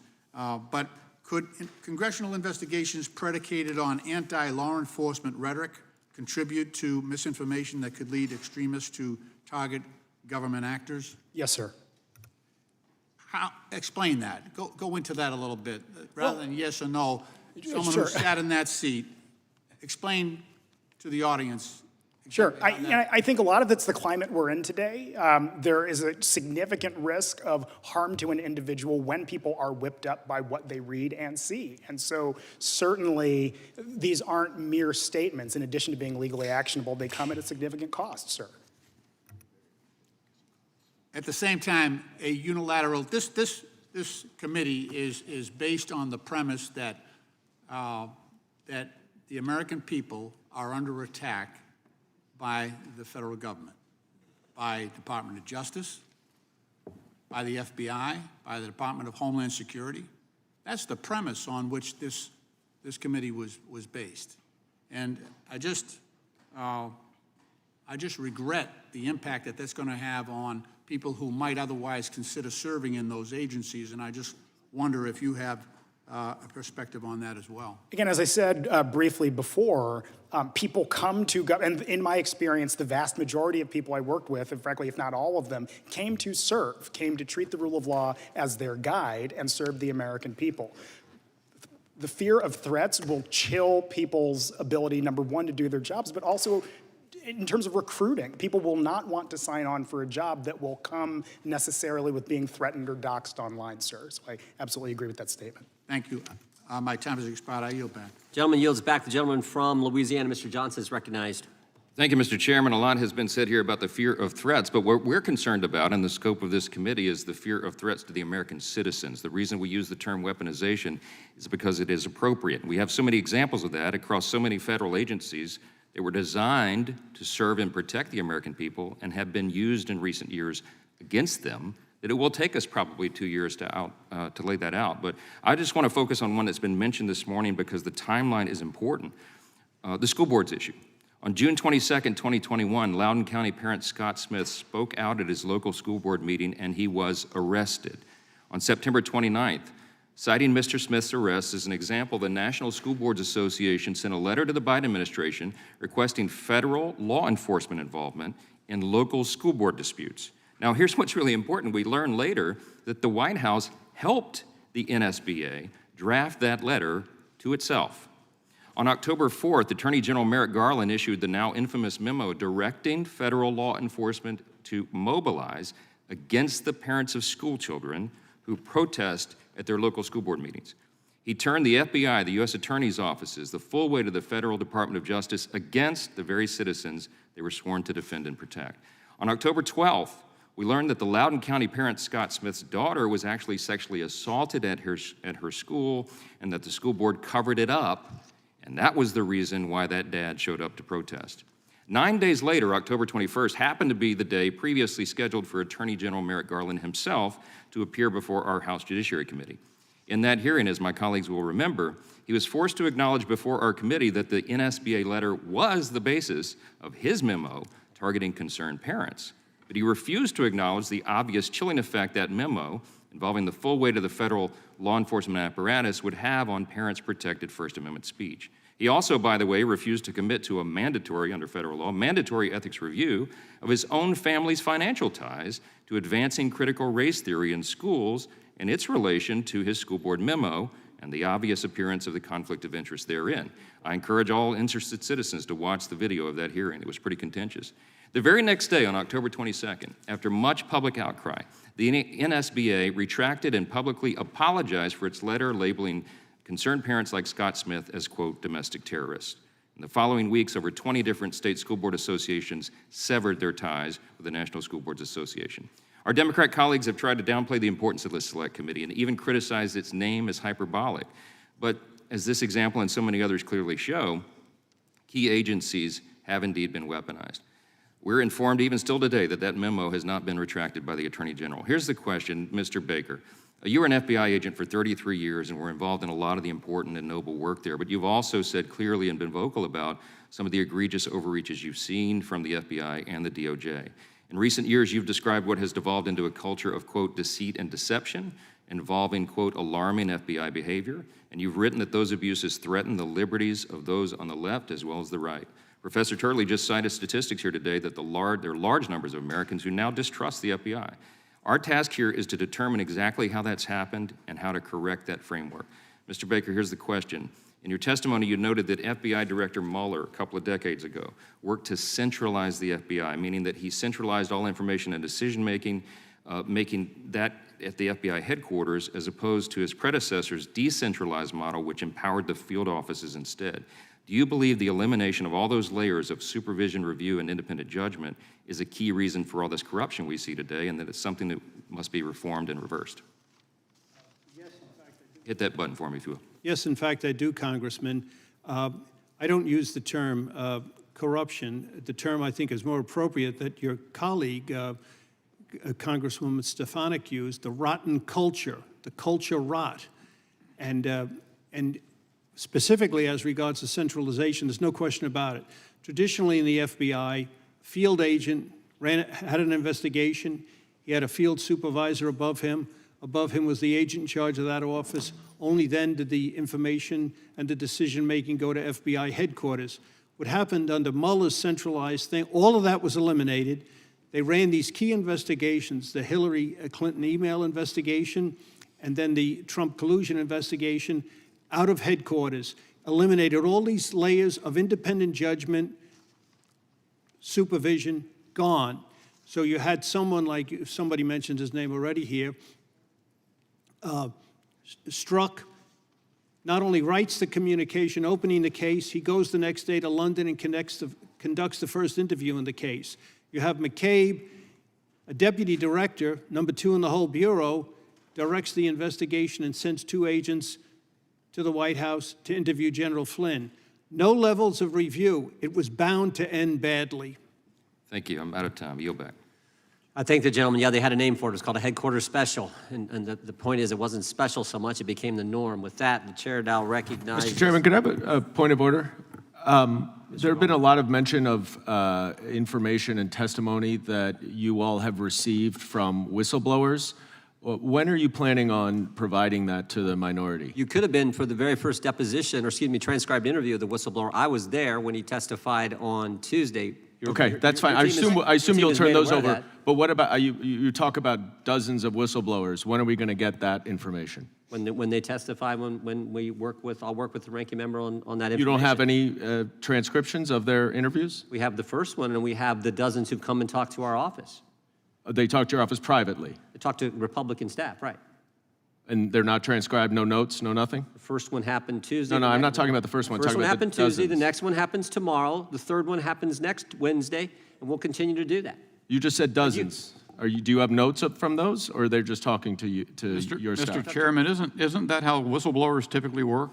Well, it's how they're supposed to work. It's not how they worked in the impeachment that Mr. Goldman was a part of when Mr. Schiff said he didn't have contact with that whistleblower, but in fact Actually, he did. it worked exactly appropriately until we're doing Mr. it the way you're Trump would supposed not to do it. allow. We're doing it the way we're supposed to do it, Mr. Goldman. No, you're supposed to turn it over to the minority.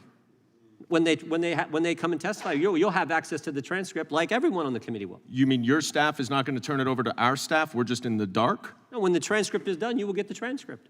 I mean of the dozens of whistleblowers you have already talked to that came to talk to your staff. Yeah, what do you want me to turn over there? Did you? Their names? Notes? Anyone take notes? I'll be happy to talk with the ranking member on how we handle that information. Thank you. All I'm telling you is we will schedule each for a deposition, and we are doing that. You didn't show up for the first one, but you could have been there. With that, I didn't know about it. The chair now recognizes. The chair now.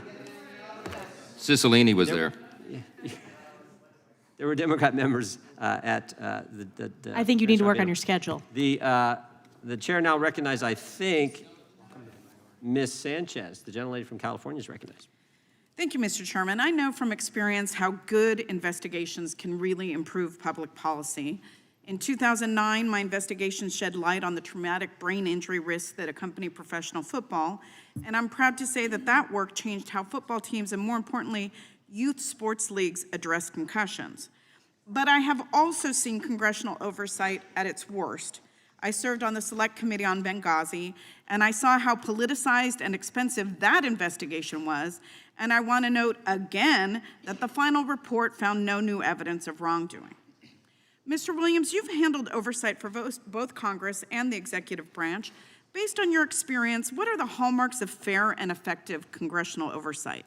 Again, fair and effective oversight is number one. Does it serve to make government work and function better on behalf of the American people? And then I would say, two, is there a process of accommodation between the branches of government that are seeking to have information? And in my case, that was the Justice Department and the Department of Homeland Security, but any government entity, are they working productively together? Those two things. I'm glad you raised the issue of accommodation process. Yeah. Can you explain why that's necessary and why the government can't simply comply with every congressional oversight request the moment that it's made? Sure, and here's an example, Congressman Sanchez. It's actually more efficient in many circumstances for the parties to attempt to come to an agreement prior to whether it's issuing subpoenas or going straight to hearings and so on, because of the fact that things that are more contentious are far more likely to end up in litigation and tied up in the courts for whether it's months or years thereafter. Where if the parties had just at the beginning tried to resolve it, like the judge I clerked for used to say, "Can't y'all work this out?" We'll try to work it out up front and come to some agreement where not everybody gets what they were initially asking for, but somehow the process moves forward. Last week, just 2 weeks after being named chairman, Mr. Jordan served multiple subpoenas seeking internal information from the executive branch. In your experience, can it sometimes take time for the accommodations process to play out? Exactly, as I said, it can take time, but it's far more productive to end up with a more time-consuming process up front, but where everybody ends up getting what they want. Thank you. Now, I'm not a prosecutor, but you've been a prosecutor, Yes. correct? Yeah. The chairman of this select committee held a press conference earlier this week to talk about various interviews that his staff is conducting. Yes. Now, I haven't been able to be in those interviews, but I want to ask you about some things that the committee should keep in mind as it moves forward with our work on this select committee. Could the fact that someone has no firsthand knowledge of the matters they're discussing impact the credibility of what they say? Yes. And what if they vocally advocated conspiracy theories that have no basis in fact? Should that impact how the committee views their testimony? Yes, openly advocating conspiracy theories that have no basis in fact would have a negative impact on an open investigation. Thank you. And now I just want to clarify some of the discussion that we've heard about parents protesting at school board meetings. People have the right to free speech in this country, but is that an absolute right? Absolutely, and the best example is threats against other people are not, it's just not protected speech. And in fact, many of these people who have shown up at school board meetings had threatened school board officials with violence or even with death. And isn't that the reason why they were placed on this, Sure. special sort of monitoring thing to make sure that they were not going to carry out those threats of violence? To be clear, Congressman, I'm not familiar with the particulars of each individual case. I can say, however, and this is based on my experience as a prosecutor, if somebody threatened somebody else or violated the law in another way in a manner that could either, the term is probable cause, if there is probable cause to believe that an offense was committed, then certainly law enforcement can take action. And frankly, if law enforcement oversteps its bounds, there's a process through the civil rights process or any other way of dealing with that and addressing it. So again, we have the right to free speech in this country, but it's not absolute if it includes threats against other people. And it's not just violence that we should be looking out for, but it's also threats of violence that law enforcement should be looking out for. Absolutely, it's the threats of violence because, look, to be quite straightforward, threats of violence lead to violence or can. Great, thank you. I appreciate your testimony, and I yield back.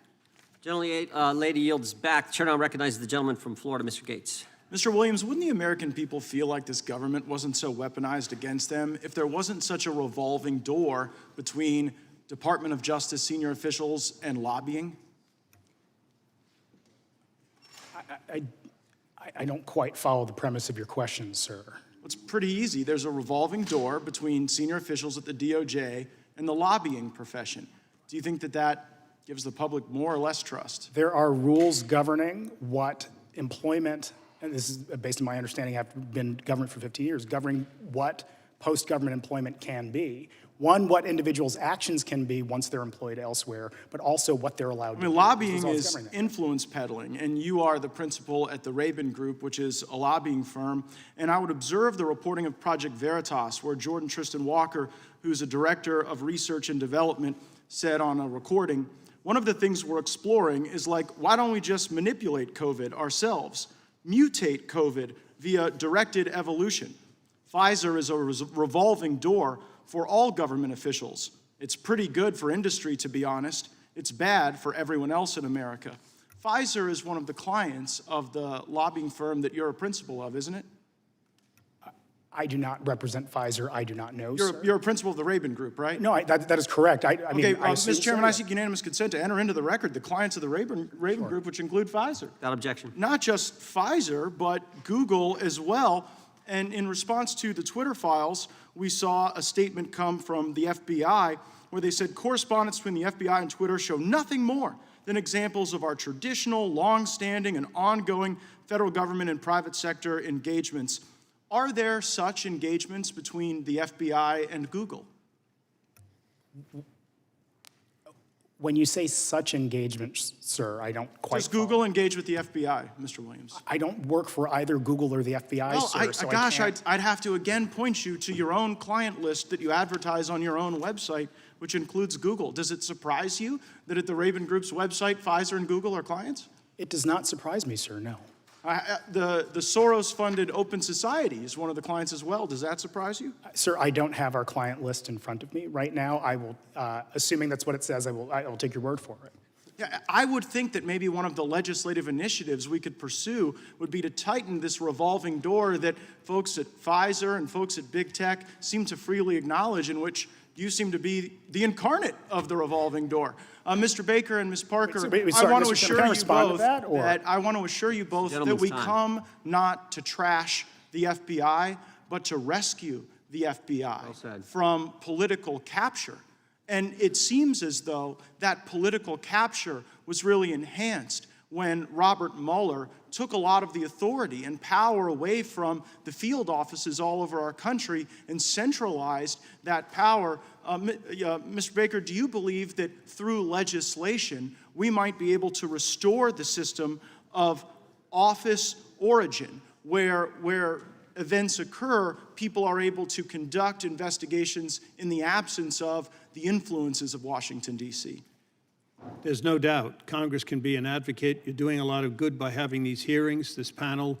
A lot of these things, though, have to be done internally by the DOJ and the FBI. But there's absolutely a role for Congress, looking at the abuses of Pfizer for one, the abuses of the unmasking for another, the abuses of the indirect targeting, which actually the CIA and the NSA do rather than the FBI. But these are all things Congress can legislate solutions to. And it seems as though those abuses become more acute the greater they have a geographic proximity to Washington, D.C. Seems we don't see these abuses with the brave FBI agents like Ms. Parker, who I'm very grateful served my fellow Floridians in the Miami field office. Ms. Parker, if we got the decision-making more out of Washington, D.C. and into the hands of our field offices where we have so many patriotic and brave FBI officials, do you think we'd be able to escape this political capture that quite literally drove you out of the Bureau? I think that's absolutely critical at this point in our American history. What I mentioned in the opening statement is if there are two FBIs, we in the FBI see it as the field offices, the standard rank and file. We are typically the agents who just came to the FBI to serve the country, protect American citizens, fight crime. We have no interest in politics. We really have no interest in promoting many times. And then FBI 2 is kind of more individuals that are at the headquarters level and sometimes executive roles. It seems as though that politics isn't out in the field offices, it's here in Washington, D.C., and that's precisely what we ought to deconstruct legislatively. I thank the witnesses and I yield back. The gentleman yields back. The chair now recognizes the gentlelady from the state of Florida, Ms. Wasserman Schultz. Thank you, Mr. Chairman. Mr. Williams, do you want to take about 30 seconds to respond? It won't even take 30 seconds, Congressman. What I would say is, if we're talking today about what's within Congress's powers and duties under Article 1 of the Constitution, one such thing is legislation. If Congress wishes to pass bipartisan legislation, either about the Federal Elections Commission or lobbying requirements, have at it. That is Congress's role, and work together and do it. I would support it, and I'm sure many people in this room would. Alas, our first bipartisan agreement. We're in agreement there, I You're think. claiming my time. Sorry, I'm sorry. No, that's okay. Not from you. Thank you. First, I want to thank you, Ms. Parker. As a victim of the Cesar Sayoc bomb package case, along with my staff, I appreciate your service and the work that you did in the Miami Bureau. Mr. Williams, you worked in oversight for a long time, as you noted, in Congress for the executive branch. You've seen it at its best and worst. And although the Judiciary Committee has issued subpoenas over unfounded accusations just 2 weeks into this Congress, I know I have serious concerns over their rush to judgment, like many other committee actions that are employed by Republicans for purely political reasons. But their move also clearly shows that when Republicans are in charge, they use the levers of power to weaponize government. So can you tell us some examples of congressional oversight that has been abused in that way? Well, what I will say, Congresswoman, is that when congressional oversight is abused, history doesn't treat it well. And none of us today are the judge or the guide, but history will be. And if, for instance, individuals are targeted, history will not be the judge of that if Congress is using its authorities to do so and overstep its bounds beyond the scope of its Article 1 authority. Thank you. And what can members of Congress learn from past examples of the politicization of oversight? I think past is prologue, and by recognizing that with a large platform as Congress has, it has the tremendous ability to harm people as much as it does to do good. And Congress ought to perhaps have that in mind when thinking about how to make government work better. Thank you. In 2015, a member of Congress who happens to currently hold the gavel now in the House boasted that the Benghazi Select Committee was effective all because it hurt Hillary Clinton politically, saying, quote, "Everybody thought Hillary Clinton was unbeatable, right? But we put together a Benghazi Special Committee, a select committee. What are her numbers today?" Unquote. He even bragged in the same statement that because of it, her, quote, "numbers are dropping," unquote. During Hillary Clinton's 2016 campaign, Republicans held 9 investigative hearings focusing on her, including one where they called her to testify for over 11 hours. That was clearly politicized and weaponized oversight. And frankly, this weaponization committee itself epitomizes the weaponization of government. So, Mr. Williams, is it ever appropriate to turn congressional oversight authority into a weapon to harm a political opponent? No. And how can the politicization of congressional oversight harm the credibility of future congressional investigations? That's exactly the point I was going to get to, Congressman. If the public loses its faith in Congress's ability to be a fair arbiter of oversight disputes, then what does Congress have ultimately? So yes, this is about the integrity of Congress, I think. Thank you so much. Mr. Turley, turning to you, have you ever worked for Twitter? No. Do you have any formal relationship with the company? No, I just have an account. Do you have any specific or special or unique knowledge about the inner workings of Twitter? Nothing beyond the Twitter files and what I read in the media. So essentially, your responses to the questions here today were your own opinion and pure conjecture. No, I wouldn't say that. I mean, I try to base them on what we know from the Twitter files. Well, but you said that you don't have any specific or unique knowledge of Twitter, but you spoke as if you did. You were asked very specific questions about Twitter's, the way Twitter functions and the decision-making that they make, but yet you don't have any unique or special knowledge about Twitter and have never worked for them. And so this is only just your opinion, would you say, as a Twitter account user? No, I've come to give legal analysis based on facts that are in the public domain, and I was really referring to what I was asked about the Twitter files. Reclaiming my time, legal analysis is another word for opinion. I would think there is some distinction, but yeah, it ultimately is an opinion, but I believe the question to me was based on what the Twitter files show, and that was my reading of the Twitter files. Right. And again, that's another way of describing your opinion being offered, which was represented as unique and special fact, which you don't possess. Thank you. I yield back the balance of my time. Lady yields back. The chair now recognizes the gentleman from California, Mr. Issa. Mr. Chairman, before he goes, may I be recognized for unanimous consent? Oh, I apologize. Yeah, gentleman's recognized for unanimous consent. Thank you, Mr. Chairman. I seek unanimous consent to enter into the record a Republican staff report from the Committee on the Judiciary dated November 4th, 2022, entitled FBI Whistleblowers, What Their Disclosures Indicate, and ask that the committee also provide a copy to Mr. Goldman so that he might be able to review all the staff notes compiled in the report. Without objection, so ordered. The chair now recognizes the gentleman from California. I thank the chairman. Dr. Turley, let me just go back, or Ms. Turley, let me just go back. How many times have you testified before Congress on behalf of all of us? Dozens and dozens and dozens over my 22 years? I've testified both as a Republican and Democrat witness over 50 times, approaching 60. So, to use a term of art, you're an expert witness when it comes to evaluating the Constitution and a great many laws and their interpretation. That's how I've been called. That's why I've been called to this. And you teach in that role? I do. Okay. And I want to thank you because in my 22 years, I have seen you representing both sides many times and normally treated with the respect that your opinions based on your readings or your scholarly work are generally respected by both sides of the aisle, and I thank you for that. You know, this committee is rightfully being talked about, subcommittee, about as weaponization of government, but I just want to clear up a couple of points. The previous operation known as Operation Choke Point, where government limited people's ability actually to have bank accounts, that would be weaponization by government, a decision by government to affect commerce, correct? Well, it certainly affects commerce. There's no question about that.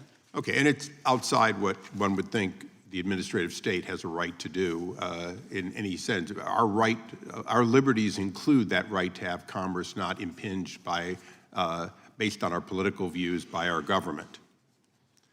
So, in a sense, the weaponization of DOJ isn't new, is it? It predates this administration and even the previous one. No, that's true. Some of the darkest chapters in our history have come from the Department of Justice losing that independence and objective element that they pride themselves on. And that goes back to the Palmer raids and even before then. And whenever the DOJ and the FBI has lost its way in that sense, it has come at a great cost to the country as well as the department. Well, and speaking of lost their way, back in 2010, 2012, with the IRS's targeting of conservative groups headed by Lois Lerner, that certainly limited the free speech of those organizations when they were denied their ability to hold themselves as not-for-profits, correct? That had serious free speech implications. So when we look at the weaponization of government, we should not limit it to three-letter words over at DOJ, but in fact, we need to look at government broadly and how it might impinge free speech or our rights to simply have our liberties. And to that extent, we've covered a lot of the FBI, and I think that's important, and I'm mentioning the IRS, but behind there, I have a concern about the FBI. Ms. Parker, I've got to go to you. Is that something that you think represents the neutralism of simply being law enforcement for the FBI basically to kneel in support of Black Lives Matter? That would not be deemed appropriate. They're wearing their official FBI ballistic vests, and although, like we've mentioned, FBI agents, I have the right to my First Amendment thoughts, but I am not at the liberty to express any of my political or social opinions while on the job. I know that in that instance they were guarding our national institutions and that we heard that they were saying that they were trying to de-escalate the situation, but in those pictures it appears that there are people smiling, clapping. It looked very far from de-escalation to me, but it is not appropriate to make any sort of potentially political or social statement while wearing your FBI ballistic vest on official duty. No, it is not appropriate. In the decades I served in the Army, we were warned about when in uniform being involved in anything that appeared to pick sides, and certainly they picked a side there. I want to just close my questioning because we're going to be doing this probably for 2 years, and ask a question again, Mr. Turley. We have this question of government and what it's doing, but a lot of people are talking about how Twitter's a private company, Facebook's a private company. They're all private companies. Isn't it fair to say that from a standpoint of statutory and constitutional history, our government has clearly looked at entities which convey free speech, newspapers, radio, television, and has limited the concentration of power and the concentration of ownership in order to maintain, although private, an ability for all, or at least most, free speech to find an avenue? Isn't that the history that we're also going to have to look at when it's concentrated in just a few companies? It is, and the fact is that much of our political dialogue now takes place on social media, which has replaced even telephones as a common form of communication. And that's why it is true that private companies can limit speech. But you have to keep in mind, these are communicative companies. These are closer to AT&T than they are Starbucks. And that raises a serious question in terms of not just looking at the government aspect of coordinating and targeting citizens for possible censorship, but the control of these companies over speech. And I think that people that sort of dismiss that are really losing the fact that this is now much of what is the marketplace of ideas. The marketplace of ideas is now a digital marketplace, and it's controlled by these companies. Thank you. Thank you, Mr. Chairman. I yield back. Gentleman yields back. The gentleman from Virginia, Mr. Conley, is recognized. Thank you, Mr. Chairman. And I'm so glad my friend from California just brought up Lois Lerner and the IRS, and your comment, Professor Turley, that was troubling in terms of targeting a particular point of view, because, of course, that's not true.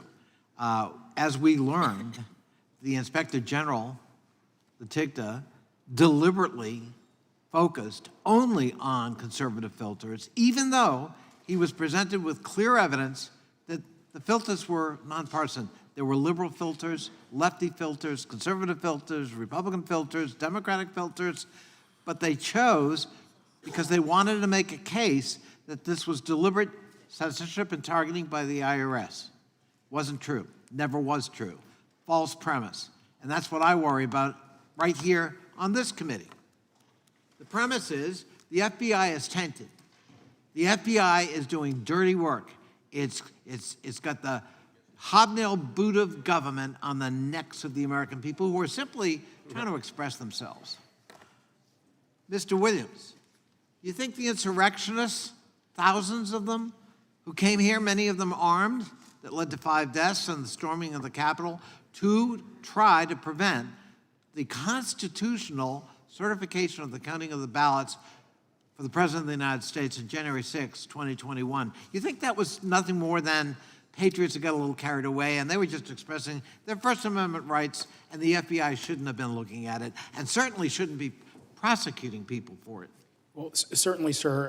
I believe almost 1,000, if not over 1,000 people have been charged with crimes in connection with that day. Several people have now been convicted by juries and also with findings that were affirmed by federal judges of seditious conspiracy. That's using force or threats to impede or delay the execution of laws of the United States. So pretty clear.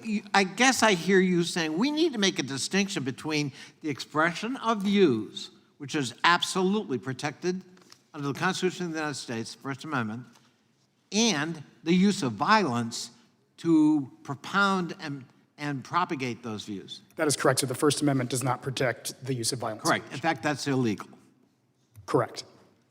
So when we talk about parents just going to school boards, trying to express their concerns, that's true. Many parents go. I was a parent with a kid in a school system. I was a card-carrying PTA member. I certainly testified now and then about the school budget or school issues, but I didn't threaten the lives or families of school board members. I didn't anonymously threaten violence or let it be known that I knew where they lived and that there'd be trouble. That's a different form of speech, isn't it? Yes. Would it be wrong for the FBI under some circumstances to be called in to look into that for the protection of elected school board members, and for that matter, active parents? Both the FBI or state and local authorities who also have the ability to investigate violent crime. So do you think the FBI is the enemy of the American people? I do not believe, in my experience, look, again, I was in Do you government think for 15 the years, I do not. FBI ought to be defunded? I do not believe the FBI should be defunded. So, sir, for no. example, if they were, the Tampa field office that infiltrated and spent 6 months embedded in a network of ransomware gag, Hive, and took it down. Hive is no longer functioning. Is that a good thing or a bad thing? That is a very good thing. Look, I was a prosecutor and a senior executive at the Justice Department. Fighting crime is a good thing, and I think we can all agree on that. I see. So they're not just, censoring free speech. They're actually doing some good things that protect the American people? Yes. Would you say that characterizes largely their mission and their function? In my experience of working with the FBI and other federal law enforcement for years, absolutely, sir, that was my experience. So we have to put everything in context here. We can't allow somebody who asserts they're up to no good because a particular agent or a couple of agents may be doing X, Y, and Z, ought not to taint the entire function and mission or personnel of the FBI. Is that a fair statement? That is a fair statement, correct. And that goes to their other missions: cybersecurity protection, human sex trafficking, breaking up those rings, and for that matter, protecting us from domestic extremists who are propounding and using violence as a weapon to further their cause. What is special about the FBI, sir, very quickly, is that unlike many other law enforcement agencies, it has both a counterterrorism element and a law enforcement element. Now, many people may think those are all one and the same, but those are actually two different functions. And so, yes, both of those help keep the American people safe. I thank you, and I yield back. I think the gentleman from Utah, Mr. Stewart, is recognized. Thank you, Chairman, and to witnesses. Thank you, Mr. Turley. My condolences that you've had to sit through 60 of these, but thank you for being willing to do that. I look forward to hearing from all of you, but Mr. Chairman, I also look forward to hearing who others who are key to this investigation: Christopher Wray, the Attorney General, former FBI Director Comey, former CIA Director Brennan. I hope we have a chance to hear from them as well. I want to share with you my first experience in this area. 2017, member of the House Intelligence Committee, after months and months of stonewalling, we were finally allowed to go to the FBI building and to read the FISA application on Carter Page. And after reading that application, it was very, very clear to me the FBI has lied to the FISA courts. The FBI has lied to Congress, and the FBI has lied to the American people. After that, I had a similar experience with some CIA documents and then other agencies. And the result of this is, when, Mr. Turley, you talk about losing the faith of the American people, if an FBI agent called me today and said they wanted to speak with me, I would never speak to them, regardless of the topic, without my attorney present. And by the way, Congress has to reauthorize 702 this year. And we are a long way away from getting the trust of confidence because of the subject we're talking about today. And we'll lose a valuable tool if many people are simply going to say, we won't give them that authority, they abuse it. I'd like to focus on the FBI abuse if I could. I'd remind you, Carter Page was an innocent American citizen. The FBI said he was a Russian spy. Turned out that was not true. In fact, turned out there was zero evidence that he was a Russian spy. And yet, the FBI IG went and looked at the FISA application, and this is what they found. And Mr. Williams, I hope you'll pay attention to this because I'm going to ask you a question about this. They found 17 significant errors or omissions. They found 51 wrong or unsupported factual assertions, including FBI lawyers who simply made up evidence and included it in the FISA application. Disgusted by this, I would suppose, the IG went and looked at random 25 other FISA applications and found significant inconsistencies and omissions in every one of them. Mr. Baker, you're a former FBI agent. Do you think that 17 omissions, 51 wrong assertions in a FISA application that, by the way, if you're going to get one right, don't you think that one that's targeting the President of the United States would be one you'd be particularly careful of? And yet they found that many omissions. Do you find that a standard acceptable? Of course not, Congressman. And in fact, it's actually even worse than you described. there was exculpatory information available that was not considered. Some of the information that was considered, we now know from the Steele dossier was false. That's right, and the list goes on. But even beyond that, the fact is that individual American, that U.S. person, Carter Page, should not have been subject to that FISA surveillance because he was an individual who, this is all on the public record now, Be brief, had please. I wanna cooperated with the continue. CIA and the FBI in That's right. previous investigations. So he would, by the guidelines that existed then, he should have been excluded from FISA. He could have been directly interviewed. That's right. Mr. Baker, I'm going to cut you off because Okay. you've made your point.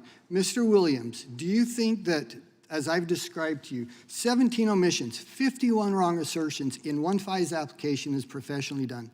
Sir, I would say that this is a matter that continues to be of interest to the Justice It's a Department. simple and question. Do you find that acceptable?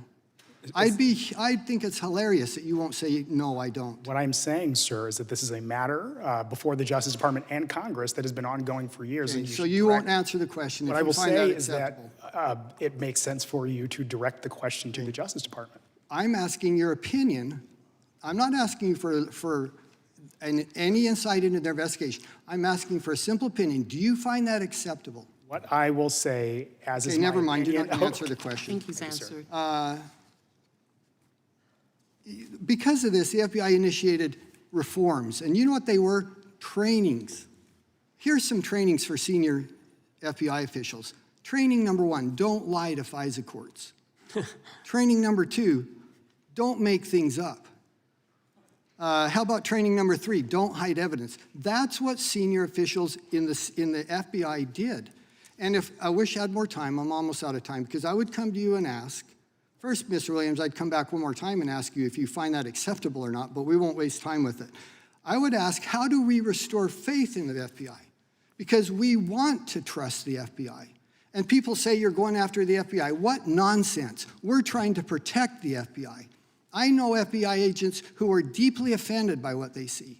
They want us to hold them accountable, and that's what the committee is going to do. Thank you. I yield back. Thank the gentleman. The chair now recognizes the gentleman from California, Mr. Chairman. Thank you, Mr. Chairman. It pays to do a lot of listening, and what I've heard is a lot of discussion about this memo. And we ought to really take a look at it. In fact, it's on the FBI website right now. You can pull it up as I talk. And, Mr. Chairman, I'd like to enter that memo into the record. Thank you. So what do we really have here? I've read the memo. I recommend we all do. It starts off in the first paragraph making it perfectly clear that 1, the lawful First Amendment protection activity should never be subject to persecution, or prosecution. That's the free speech piece right there in the very first paragraph of the memo.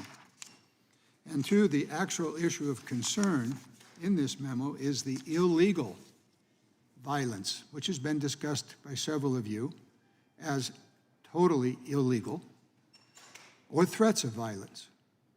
So let me be very, very clear here. We have myriad examples of extraordinary, serious, violent threats targeting school board officials that should be of concern to everyone in this room and all of my colleagues. Behind me are just 3 of the written examples that were of concern to the FBI. 1, quote, "It's too bad that your mama is an ugly communist whore. If she doesn't quit or resign before the end of the year, we will kill her. But first, we will kill you." It would seem to me that is a rather clear example of a violent expression of free speech, which is illegal. Also behind me is another written, this is why Hitler threw you, expletive, into the gas chamber. 3rd, we're coming after you, stinking traitors of America. This is what was out there in public school board meetings. I would love to show you the videos of those meetings, but we're not allowed to under the rules, apparently. But if we were to do that, we would have a rather clear and numerous examples of violent threats to school board members, teachers, administrators across this nation. This memo by the Attorney General, however it came to be, and that's been discussed here, that maybe somebody suggested that he take action on this, which is rather common. There's not one of us on this dais that hasn't been asked by one or more of our constituents to do something. And so the Attorney General does. He sends out a memo to the FBI agents across the country saying, bad things are going on. Or maybe I should just read it. Threats against public servants are not only illegal, they run counter to our nation's core values.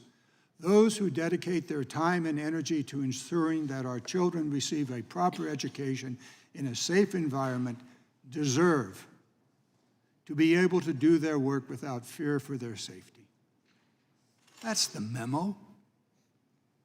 That's what happened here.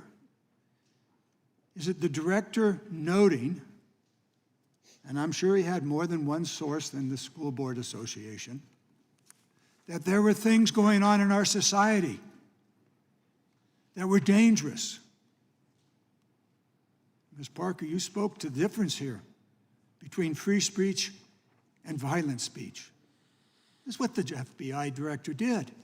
He said to the agents, pay attention to this and keep track of it. Why? Why did he want them to do that? Because there were threats. Very real threats.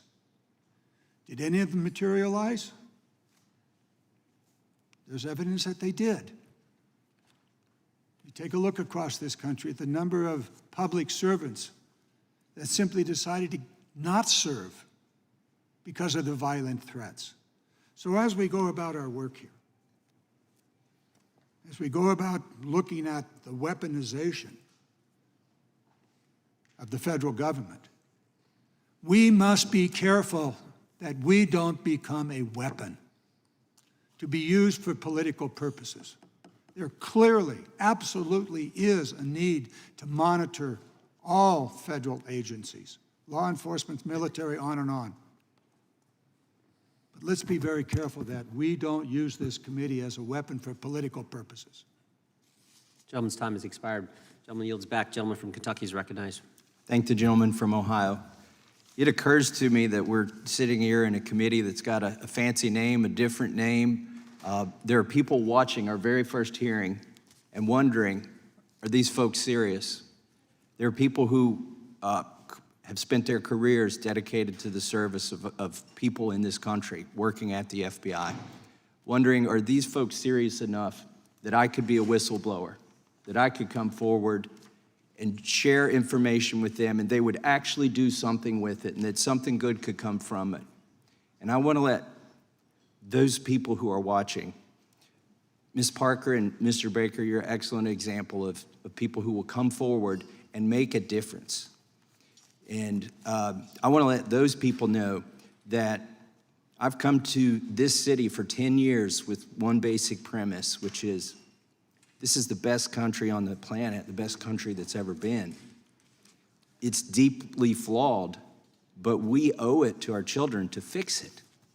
And that's why I sought to be on this committee. And that's why I thank you, Mr. Baker, and you, Ms. Parker, for being here, and why I invite others who are watching to please come to us. Find somebody on this dais that you trust and tell us your story so we can fix it. And speaking of fixing things, I want to talk about the FISA program, which, Mr. Baker, you've talked about in your testimony, particularly 702 parts of it that we are going to re-examine and reauthorize potentially.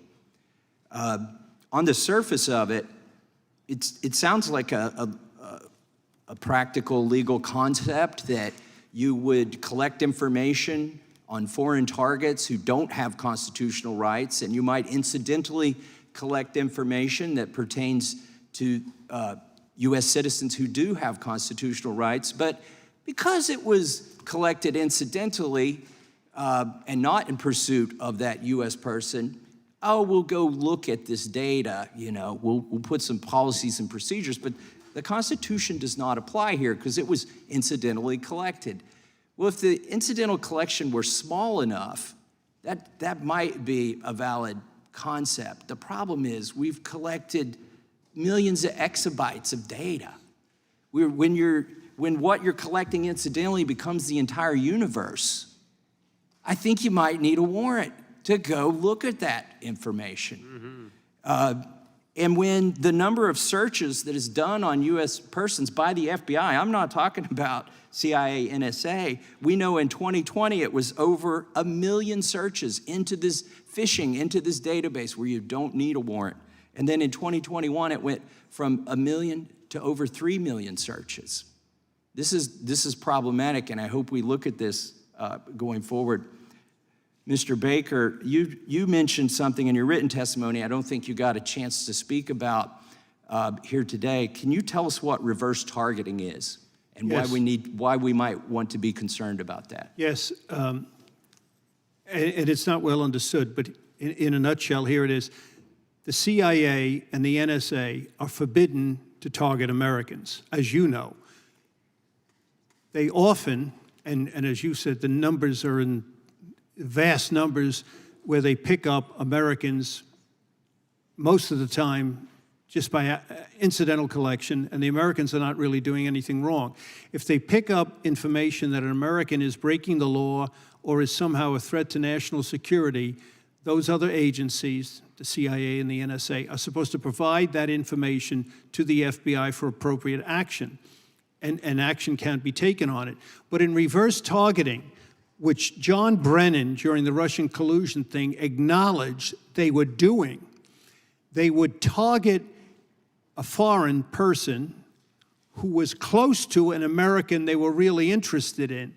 And then when they picked up that information on the Americans, aha, we got it in incidental collection, which that was all phony and false. It wasn't incidental collection at all. That is another thing that you in the Congress, on both sides of the aisle, can address and correct. You can institute penalties for them pulling this monkey business like that.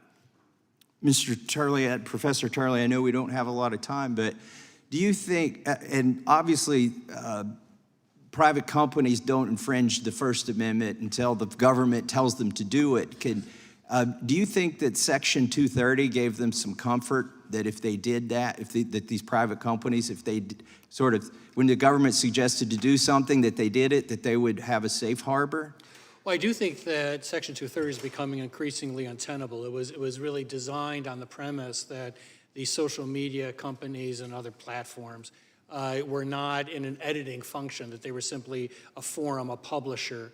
That's clearly not the case. I mean, we obviously have an extensive censorship system here that is in place. And so the premise of 230, I think, has largely been discarded. But the implications of what has been created cannot be really overstated. We're talking about a censorship system that affects billions of people, and we also have a confirmation in the Twitter files of the United States government pinpointing people who should be censored or suspended. That should trouble people regardless of your party affiliation, whether you want the government in that business. And I think that's worthy of a debate. I think I yield back. Thank the gentleman. The chair now recognizes the gentleman from Texas, Mr. Allred. Well, thank you, Mr. Chairman. I've worked hard now in my 5 years, going into my 5th year in this body, to develop a reputation and a record of bipartisanship, of working on issues like veterans' health care and benefits, on infrastructure, on paid leave, trying to improve folks' lives. To me, this subcommittee and this hearing is a disgrace. There's nothing to do with helping Americans struggling, nothing to do with helping families like mine growing up. I was raised by a single mother. It's just been an airing of grievances, of debunked claims and conspiracy theories. I think most folks watching back home are having a hard time following some of what y'all are saying because you have to go so far down the rabbit hole. Now, before I was elected to Congress, I was a civil rights lawyer. I served as an appointed lawyer in the Obama administration. And I believe in Congress's Article I duties to conduct oversight and the executive branch's responsibilities to enforce the law and work with us. That nexus is governed by the accommodation process, which ensures that there's trust and prevents politicians from meddling in the Department of Justice and into its investigations. Now, on January 20th, the Justice Department sent a letter to the chairman saying that we share your belief that congressional oversight is vital to our functioning democracy, and we're committed to cooperating with legitimate efforts to seek information, consistent with our obligation to protect executive branch confidentiality interests. They said the department's mission is to independently and impartially uphold the rule of law, requires us to maintain the integrity of our investigations, prosecutions, and civil actions, and to avoid even a perception that our efforts are being influenced by anything but the law and the facts. Despite that, the chairman of this committee has sought to seek numerous documents related to the FBI's ongoing investigations into the January 6th Capitol insurrection cases and other domestic terrorist cases, many of which are open investigations and are ongoing. Mr. Baker, just to set a tone here, do you agree that the attack on the Capitol on January 6th was an act of domestic terrorism? I'm sorry, could you repeat the question? Do you agree the attack on the Capitol on January 6th was an act of domestic terrorism? I don't think I'm in a position to judge that. It was an act of lawlessness. There was a lot of property destroyed. You're here as an expert, and there were sir. crimes committed based on your experience. by trespassing. I don't know if that rises to the level of terrorism, quite frankly. It might, Well, but I don't know would that. constitute domestic terrorism to you, sir? Domestic terrorism is acts of violence to influence political decisions. That's what we You were know told what we in the do on past. January 6th every 4 years in this Well, country? January 6th to me looked like a riot. It was a seditious It was lawless. conspiracy. It was lawless. There was property destroyed. There was trespassing. There were people injured. Those are all crimes. Thankfully, numerous courts and juries have disagreed with you and have found many of those insurrectionists guilty. It was an act of domestic terrorism, and I thank you for clarifying for all of us here that you can't decide whether it was or not. I want to go to you, Mr. Williams, because I think that we need to be very careful here.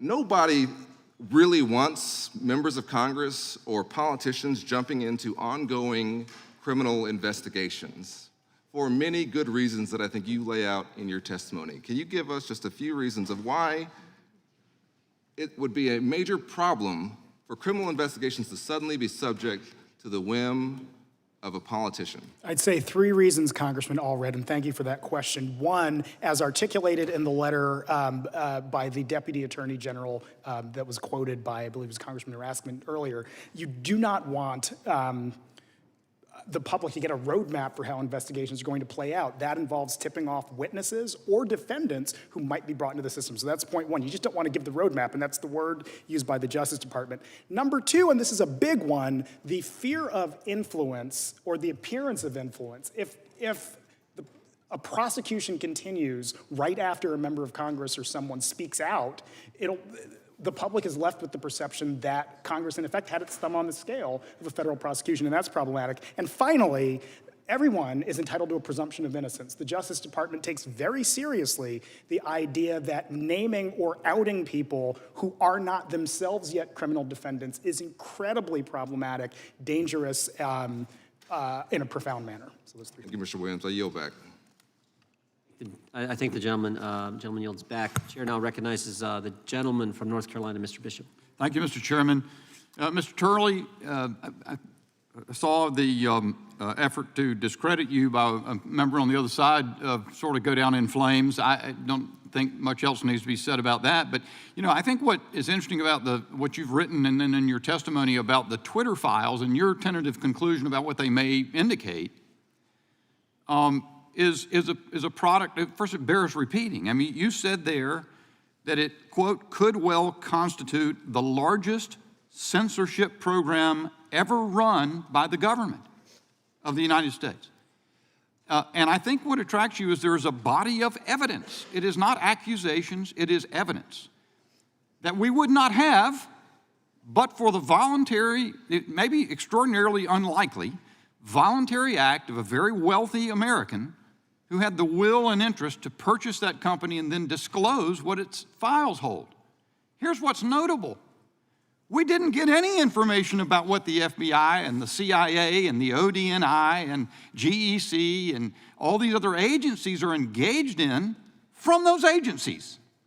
The American people wouldn't know but for Elon Musk's disclosures and the independent journalists who then used them. You've talked a little bit in response to earlier questions about how there might be enough evidence there, or in other evidence we might be able to get of a like kind, to suggest an agency relationship between United States government agencies, the FBI, and these social media platforms that would cross a First Amendment line and violate the rights of Americans whose content was flagged for taken down. And that may well be, but it seems to me there's another angle to this. Everybody knows in the debate over big tech that these social media platforms have content moderation policies that are narrower than the First Amendment. They take down speech as a matter of practice that the First Amendment would protect if it were a government. In fact, a lot of people say, well, they can do that, they're private businesses. The question that gets at me is this: how could the FBI, which is sworn to protect the Constitution, ever justify using intense application of its resources, agents, etc., to urge social media platforms to use those standards to take down speech that the Constitution protects? Yeah, this goes to the sort of bifurcated issue here legally. That is, you have on one hand the question of the agency relationship, which actually some courts like the Eighth Circuit and Dawson, the Sixth Circuit and Page have had analogous cases where they said that there was an agency when a government official made a call and negative actions were taken. But there's also the direct action. Obviously, federal agents are government actors. And in these cases, you have the agency identifying American citizens and others for their viewpoints and saying, we think these people should be suspended or removed. And as I say in my testimony, it's a particularly ominous thing to have the chief law enforcement agency performing this role, an agency with incredible powers. But this wasn't the normal situation of a public affairs office where someone says, look, the FBI did this, and the public affairs office says, you know what, that was a state raid. We weren't even in that issue. They did it in private. Right, here you had the government itself looking for citizens who should be silenced and targeted. That's a problem in and of itself, whether it also triggers an agency relationship. Do we want to go back to the day when governments created those types of lists? Let me get you to comment on something else that I believe is ominous. It's on the charts behind me. One of the Twitter file disclosures is that Elvis Chan at the FBI San Francisco wrote to a Twitter executive and said, my colleagues at the fort had a query for you. Turns out they had to tell me that means Fort Meade, the National Security Agency, NSA, probably. A few years ago, Twitter said they would no longer provide their data feed to members of the IC. That means intelligence community. And he goes on to ask whether colleagues at the NSA want to know if they'd reconsider that, because the NSA would like to vacuum up every word mentioned on Twitter by American citizens to be analyzed by computers to figure out what they would make of it. What about that? You don't comment on that in your column, but I'm curious what your impression is of that. Well, that's another troubling aspect of this interstitial relationship between the government and social media companies. Now, on some occasions, the social media companies said, we're not going to do that. But all these different layers of interaction that the Twitter files refer to make it harder and harder to discern where the government ends and the social media company begins.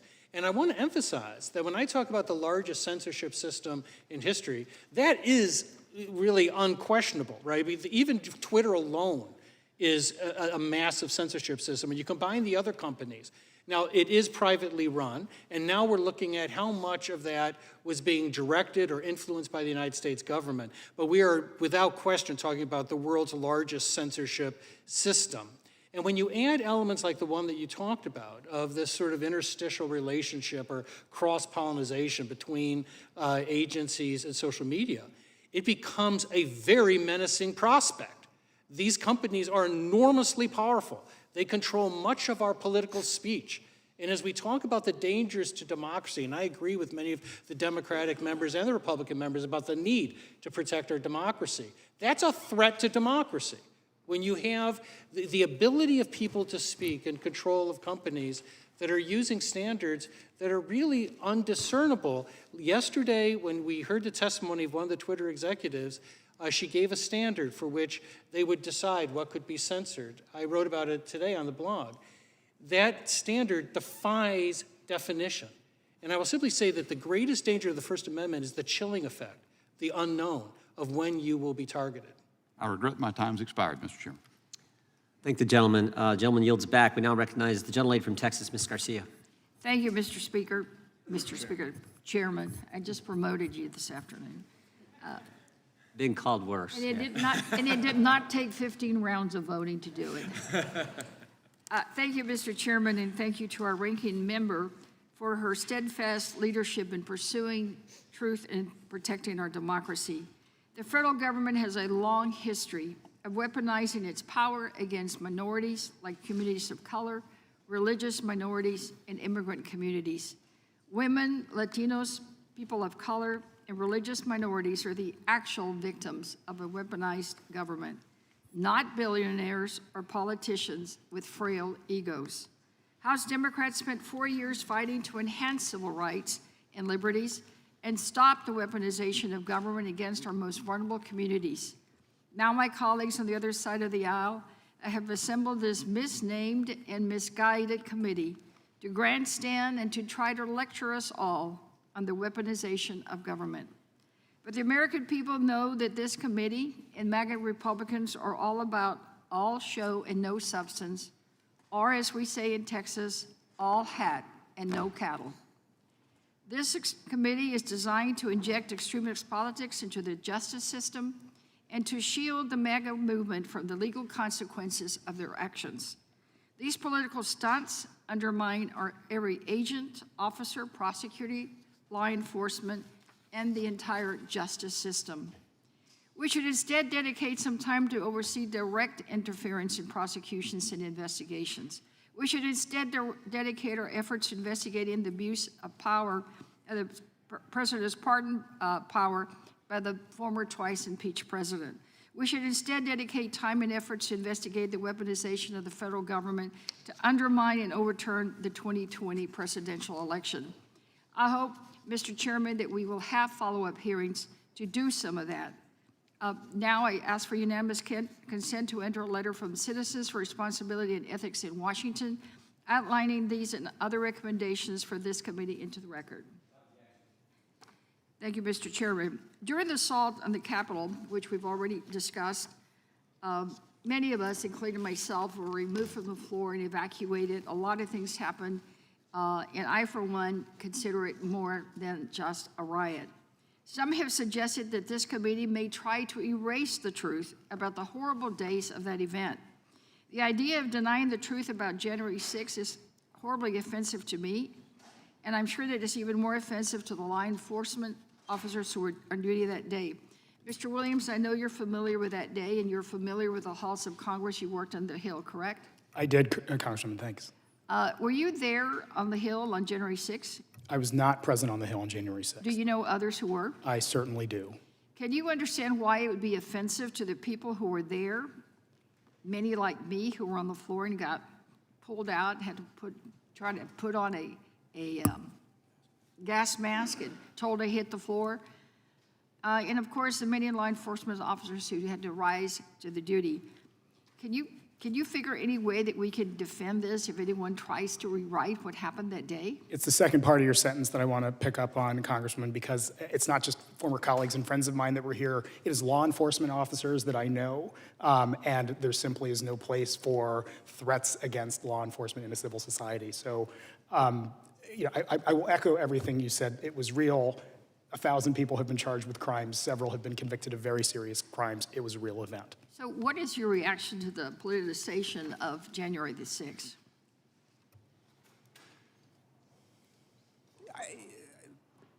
I think, as a general matter, Congress works at its best when working in a bipartisan manner, and I think that becomes even more acute when talking about violent crime or threats or terrorism, as the word was used here, or even acts of insurrection. Right, so you do agree that it is domestic terrorism? And my former federal prosecutor friend at the end, we'd share this. There's no domestic federal terrorism statute. I want to be careful in how I talk about that. Now, certainly, there are acts that comprise what would constitute terrorism, violent crimes, and so on, that might fit under that definition. And another thing for Congress to consider, if it wishes to, is to pass a domestic terrorism statute.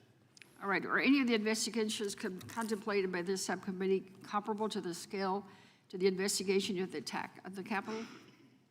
I'm sorry, I didn't quite catch the question, Congressman. Are any of the investigations contemplated by this subcommittee comparable in scale to the investigation into the attack of the Capitol? I'm not certain as to what the committee's full mandate is, but to be clear, what happened on the day of the Capitol was a historic event that ought never happen again, and perhaps it's in Congress's interest to work toward that. All right, thank you, Mr. Chairman. I yield back. Gentlelady yields back. Chair now recognizes the gentlelady from Florida, Ms. Kamick. Thank you, Mr. Chairman, and I can actually answer that question. This committee is different in the sense that we allowed our minority party to appoint their representatives to the panel. So we'll start there. Examining the ways that the federal government abuses its power when dealing with everyday citizens it sees as threatening is some of the most powerful and consequential work that a member of Congress can do. During this federal government's very first Congress, the representatives in the House began granting authorities to federal agencies. These members were well experienced in the growth and abuses of a tyrannical government. The inherent quality of all governments is to collect more power and authority. But there is an inverse relationship to the power of government and the freedom of the individual. That is why James Madison, along with other like-minded members of the House, as well as President Washington, encouraged the passage of a Bill of Rights, defined, enumerated rights that citizens of our new nation could point to when governments begin to trifle with their lives, their businesses, or their faith. They passed the Bill of Rights in the first session of the first Congress, arguably the most important action ever done by this body for the American people. Their actions were revolutionary. No government on earth has a founding document that has aged as well as ours. It is the oldest and least amended Constitution in the world. And what we are charged to do on this committee is defend it against all enemies, foreign and domestic, to ensure that our citizens' life, liberty, and property are protected from the warrantless abuses of federal bureaus and their agents. Today, we are answering the call to investigate and ultimately stop the litany of dangerous and unconstitutional actions. Truthfully, the list is exhausting, and I'm sure that there is far more that we can address here today, or even in the 2 years that we have. So while Washington, Madison, and Jefferson are no longer here to help guide us in this body, their spirit lives on. It is absolutely crucial that we today take up this mantle.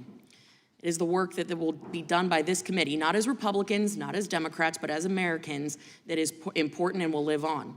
Mr. Williams, you just told this committee to be cute, quote, "You get more flies with honey than vinegar." On your Twitter feed, you called the January 6th Select Committee to publicly hammer and shame former Deputy Attorney General Jeff Clark on everything that he attempts to plead the Fifth about. Is that your version of honey or vinegar? That's my version of stating when an individual has provided. No, just honey or vinegar. I don't think it's a binary. Okay. If you look at the all right. context of all of my tweets. You also just told Representative Sanchez a few minutes ago that one of the hallmarks of good oversight is bipartisan, and it's designed to, quote, improve government process, end quote. You went on to say that threats are not protected speech. You yourself were extraordinarily critical of Justice Brett Kavanaugh, going so far as to say publicly on your Twitter feed, and you were not shadow banned, however, but when you said this, that the FBI dropped the ball when vetting him. When there was an assassination attempt on his life, you were unusually quiet. Up to that point, you had tweeted about him 17 times. I hope you, along with our Democratic colleagues, would agree that violence in political discourse is unacceptable, and I would encourage you to do better. That's the statement, not a question. Moving on. Professor Turley, the Constitution was written to limit the power of the federal government and to protect the rights of citizens, yes or no? Yes. You've written extensively about the abuses of the federal government. Would you say that these abuses occur within a variety of different agencies, yes or no? Yes. Are there not massive national security implications as a result of the extensive amount of warrantless data collection by the federal government agencies, coupled with the disastrous track record that they have of leaks and breaches, that Americans are not only being targeted domestically by the agencies, but also by bad actors and foreign actors? Well, there are massive constitutional concerns there with the collection of data. There's no question about that. But with all the breaches and leaks, Yes, there is a national security separate implication, problem. is there not? There can be. Thank you. It is publicly documented the reference of use of force capabilities within a litany of different agencies, including the Department of Education, the IRS, HHS, even the EPA. Can you detail why the capability, coupled with extensive warrantless data collection efforts of these agencies, should concern everyday Americans, and why agencies like the Department of Education and the EPA are purchasing millions of dollars worth of ammunition and tactical ballistic gear? Well, I testified earlier on the use of national security letters and other means to get information below the warrant level. And that covers a huge amount of information that the government has gathered. And I thought there was actually fairly bipartisan support on that Democratic and Republican members were equally concerned about the circumvention of warrants in that sense. I think it's a very serious problem. And to the credit of social media companies, they actually have pushed back on this. I mean, one of the things in the Twitter files that I noted was that some of that dealt with these types of efforts to get access to social media companies. But most of the time, these companies are really hamstrung when they get these letters, and there's a lot of them, to turn over this information. And citizens are unaware of that. And a lot of what we have that we could hold most dearly in terms of private information is now on our cell phones, it's now on the cloud. And the government has really targeted the cloud. I mean, they're going after the cloud with non-warrants. And in the previous hearing, I was really gladdened because Democrats and Republicans joined together and said, this is a problem. And I think it still is a problem. I appreciate it. My time has expired. I yield. Gentlelady yields back. The gentleman from New York is recognized. Thank you, Mr. Chairman. This is a committee menacingly called the Weaponization of the Federal Government. Mr. Turley, have you ever worked for the federal government? Yes. What did you do? I did a couple of years off and on with the NSA as a lowly intern. I also worked in the legislative branch in various capacities. I represented Congress in court. But that's not working for the federal government. You were an intern. Well, no, I wasn't an intern. I was representing them. I understand. You were an intern at NSA. That's the extent of your federal government experience. Is that No, right? I think Congress is part of the federal government. And You represented Congress. You didn't work for Congress. well, they paid me. That's my standard. But also, I also worked for. All right, I want to also reclaim worked my in the time. Let's move on because I have a lot to cover. You've commented a lot on the First Amendment today. Do you think that Special Counsel Mueller's indictment of members of Russian intelligence for interfering with the 2016 election through social media was improperly charged? Well, it depends. I have to look at which case you're talking about, but I supported Mueller's appointment as special counsel. I'm talking about the indictment. Yeah, I wouldn't say, I don't remember being upset with those indictments. But Well, what they did and what they alleged is that Russia interfered in our election through using speech via social media. Right. Now, do you think that the First Amendment protects people from making death threats against federal officials across state lines? No. If it's a Does the First Amendment protect someone from yelling fire in a movie theater? Well, unfortunately, that one is not yes or no, because that's become a mantra for people. It's the Holmes, Schenck line. Holmes himself walked back on All right, that. all right. Holmes and We don't need a law class here. that's all I But you can do do. agree, though, don't you, that the First Amendment does not protect all speech? no, there are limits to speech. All constitutional rights have limits. Right. Mr. Baker, I want to turn to you. When did you retire from the FBI? I retired from FBI employment in about 20 years ago. And 1999, right? It's a year. Yeah, and I've continued to be engaged with the FBI in a number of levels since then. Okay. So you retired 2 years before 9/11, right? That's correct. All right. And are you aware that one of the reasons that 9/11 occurred was that the FBI and the intelligence community did not coordinate sufficiently? Would you agree with that? That's a conclusion of the September 11th Commission, and it's very valid, I think. And so you read that like I did, and that's all the information that you had because you were Yes. not at the FBI. And And what's as a happened- result of 9/11, that the Department of Homeland Security was created, right? A year or two after that, yes. So you never worked in conjunction with the Department of Homeland Security when you worked for the FBI, right? I was working as a consultant during When most you of worked those for the years. FBI, when you were paid by the FBI as a special agent, did you work with Homeland Security? No, it didn't exist. Okay. And you never investigated foreign interference in our elections, did you? No, I personally did not. And you have no experience investigating Russia's efforts to interfere in our elections through cyber attacks and social media, do you? Other than what I've studied and researched. Okay. And in 1999, when you left, did smartphones exist? Of a sort. Really? Yes. What? Well, we had phones. We had phones in Smartphones. cars. Do you know We what a had- smartphone we had, is? Okay. Well, Did you ever do any search warrants for emails? search warrants for Emails. No, I did not. Did you ever investigate domestic extremism? Actually, yes. I investigated the Ku Klux Klan on many occasions. Good. I would Did call you ever those- investigate any insurrections on the Capitol? No, there was none. Okay. And I appreciate that your service, sir, but you would agree that a lot has changed in the FBI in the 23 years since you left, correct? Good and bad, and I have stayed engaged on a number of levels. One last question, sir, for you. I read that your opening statement is actually an excerpt from your book. Is that right? Well, it covers some of the same territory, yes. All right. Well, next time, make sure you give us a heads up and we can set up a table for you to have a book signing after this. Ms. Parker, real quick, do you think that you speak for, you said that Americans are concerned about the FBI. Do you think you speak for every American? I do not speak for every American, but as a special agent who's been out in the field trying to conduct my job, it's very difficult when we don't have the buy-in of the American people, and a lot of Americans do not trust the FBI anymore because of recent... Well, unfortunately, my time is about up, but I will also say to you that I worked in the Department of Justice for 10 years alongside a lot of FBI special agents. And their biggest concern and the most damage to the morale of the FBI occurred after Donald Trump started attacking the FBI because he was being investigated by the FBI. And that is what this subcommittee is all about. I yield back. I thank the gentleman for yielding back. I disagree with his conclusion. We will now recognize the gentleman from North Dakota, Mr. Armstrong. Thank you, Mr. Chair.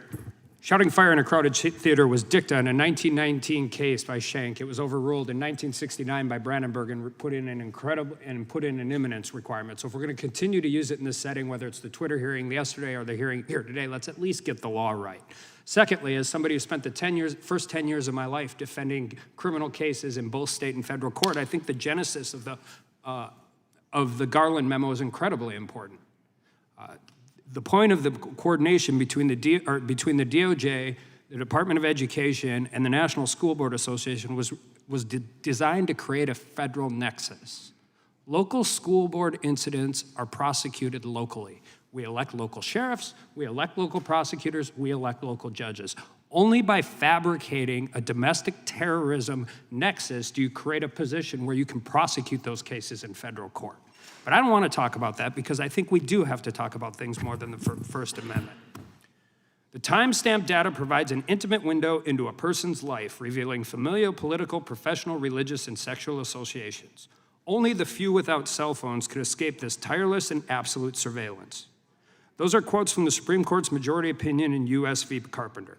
And while Carpenter is a limited ruling addressing warrantless monitoring of cell site locations under the Fourth Amendment, the court began considering whether the law needs to adjust to a digital world with extensive data collection and the analytical tools to operationalize that data. The federal government has realized the value of the massive amounts of commercial consumer data that is freely available on the open market. The data is produced to inform on aggregate population levels, but it also generates leads that produce investigations into individuals.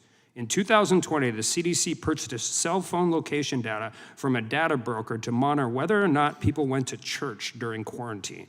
In 2020, the DoD obtains consumer data from a Muslim prayer app. In 2020, the Department of Homeland Security purchased cell phone location data to make enforcement decisions on the US-Mexican border. In the summer of 2020 and the turn of the year in 2021, DOJ obtained cell phone location data on Black Lives Matter protests and every cell phone in and around the Capitol on January 6. 2022, several law enforcement associations publicly opposed a bipartisan data privacy bill because it would disrupt the ability to easily obtain certain consumer data. And in 2023, just this week, the IRS proposed comparing a waiter's reported income from tips to the tip data that's submitted by their employing restaurant. You may agree with some of these, you may disagree with some of these, but here's the thing. None of these third-party data acquisitions required a warrant. The amount of data available either directly or through third parties is both astounding and terrifying. Combine that with the advance in technology like AI, facial recognition, and more that will allow aggregation, analysis, and identification, and we are fast approaching a surveillance state with no assurances other than the promises of our government that it will not abuse this tremendous responsibility. Pegasus spyware, FISA abuses, alleged COVID vaccine databases, and even home temperature controls have already shown that the trust alone is not enough. Oren Kerr, a law professor and Fourth Amendment expert, has suggested that when technological change or societal practice significantly alters the balance of power in favor of the government, the law must change. Kerr calls it an equilibrium adjustment. The Carpenter opinion referred to it as not mechanically applying to the third-party doctrine. I would call it ensuring the Fourth Amendment can survive the 21st century. Mr. Turley, do you think we need legislative reforms in Congress suggesting this aggregate collection of data? I do. You know, Congress has struggled with this in the past. The courts have struggled with it. You know, in Carpenter, the court said that you couldn't get just cell phone locational data without a warrant. It kept alive the Smith v. Maryland third-party standard with that exception. But Roberts, in that opinion, said, look, this is a serious amount of data that's highly personal for individuals, and it triggers the warrant requirement. You also had the court in Jones with the GPS decision in 2012, where that was actually observable movement of a car, and the court still said, you know what, this needs to have a warrant. So the courts have been trying to get their hands around this thing, but it hasn't really materialized in protection. So that falls to Congress as to what you can do about it. And I think there's a lot you can do about it. You can restrict these federal agencies. You can force them to satisfy a higher standard. And I honestly think that there would be general agreement on both parties that right now it's sort of the cloud is the wild, wild west. I mean, people are grabbing stuff from the cloud, and these companies have complained to you over and over again. I testified with a couple of these executives, and I was really sort of shocked by the desperation in their voices. They were saying, we need your help. We need you to come in and give us something here so that we can say no. Thank you. I yield back. I thank the gentleman. Professor, censorship isn't just done willy-nilly. There's always a purpose, an objective, some kind of motive for why some people want other people to not be able to speak. Is that fair? Yes, I mean, the government often says that it's neutral in targeting people, but it's still a content-based decision. And yeah. And I would just say, it might sometimes that motive be political. It can be, yes. Yeah, it seems to me that's what happened. I want to go to, I mean, we saw this 10 years ago, 12 years ago when the IRS was targeting people of one political persuasion, limiting their free speech rights. I think we've seen it now with what the Twitter files have exposed. I was I really like the term you used in your op-ed, and I think you may have said it today, or someone said it earlier, when you're talking about this agency principle, this censorship by surrogate, and how dangerous that can be. And I think you said in a, maybe I got this from your op-ed earlier, but you said it's one thing if Mrs. Smith calls up Twitter and says, I don't like what Mr. Jones is saying about me or whatever. It's an entirely different matter when it's the United States government telling Twitter, we got concerns about these specific accounts, which we know is what happened, again, based on the Twitter files. Yeah, it does irk me to see people say, well, you know, the United States government was just acting like any citizen. The United States government isn't any citizen. The FBI isn't your neighbor. The FBI has subpoena authority. They have search authority. They have weapons. They're the largest law enforcement agency in the United States. So when they perform this task, it's different. There's lots of things that are more menacing when done by the government. That's one of the reasons the court has allowed for this type of agency relationship to trigger things like the First Amendment or the Fourth Amendment. And this is not a new problem. In the Fourth Amendment area, it was an old technique for officers to get private security or to get campus police or others to conduct a search. And the court said, look, if they're doing that at your direction or your behest, those are agents as well. Yeah, it's menacing when it's done by the government. It's even more menacing when it's done by the federal government. And that's what we have here. We have the FBI. I think Mr. Armstrong made a great point when he said, okay, if parents are doing some things wrong at the local level, then local law enforcement will handle that. It's an entirely different matter when you set up a federal apparatus where neighbors can report their neighbor or people can report someone in their community to the federal government. And we know, again, from whistleblowers, over 24 parents had an FBI agent visit them, come see them, call them on the phone, investigate them based on that process that was put in place. I want to go to the fundamental question. Why is the government, in the case of the Twitter files, why is the FBI sending a list of accounts and names to Twitter, telling Twitter, we think these accounts violate your terms of service? That's sort of the fundamental question. Why in the world are they doing that? That, to me, is, when you use the term wrong in your opening statement, you've used the term menacing a number of times in today's questioning. That, to me, is as scary as it kind of gets. Well, it is interesting. In the Twitter files, that was the same question that a Twitter executive said. At one point, he said, what gives? I mean, basically, the FBI is telling us that our terms of service are violated by all of these people. What's their role? Essentially, what is our role? And it was an honest moment. And that same question, I think, is reflected where even Jim Baker yesterday has said, I think we might need legislation, that I think that there is a need, given what has happened, to limit the FBI and other agencies. So whenever someone on Twitter who worked for the FBI says that, would you describe that as would you use the term targeting? Would you use the term weaponization of that process we just talked about? Well, there's no question that they're targeting posters. They're sending the names and accounts for Twitter to take action on. And by the way, this idea that, well, Twitter could say no, that's not the standard under these tests. I gave you the 4 tests that the courts use. You can say no and still be an agent overall in that relationship. Yeah, and as you point out in your testimony, your written testimony, this targeting is not just limited to what we've learned in the Twitter files, not just this direct attack on the First Amendment. We've seen it in different, we saw it with the dossier. We've seen it with the treatment of classified documents. You referenced that, the different standards. You referenced that in your statement. And of course, we have seen it with the school board situation. I got just 20 seconds. I'll maybe pose a quick question to Mr. Williams. Mr. Williams, the opening statement, there's been a lot of talk about the memorandum from Attorney General Garland on October 21st, 2021. The opening statement, he says, the very first sentence, in recent months, there's been a disturbing spike in harassment, intimidation, threats of violence against school administrators. And when he testified on October 21st, 2021, we asked him, what was the basis, what was the evidence for that statement? Do you remember what the Attorney General said? Sir, I don't. I don't work for the Justice Department anymore, didn't advise him on it. Well, I'll remind you, he said it was the letter from the National School Boards Association.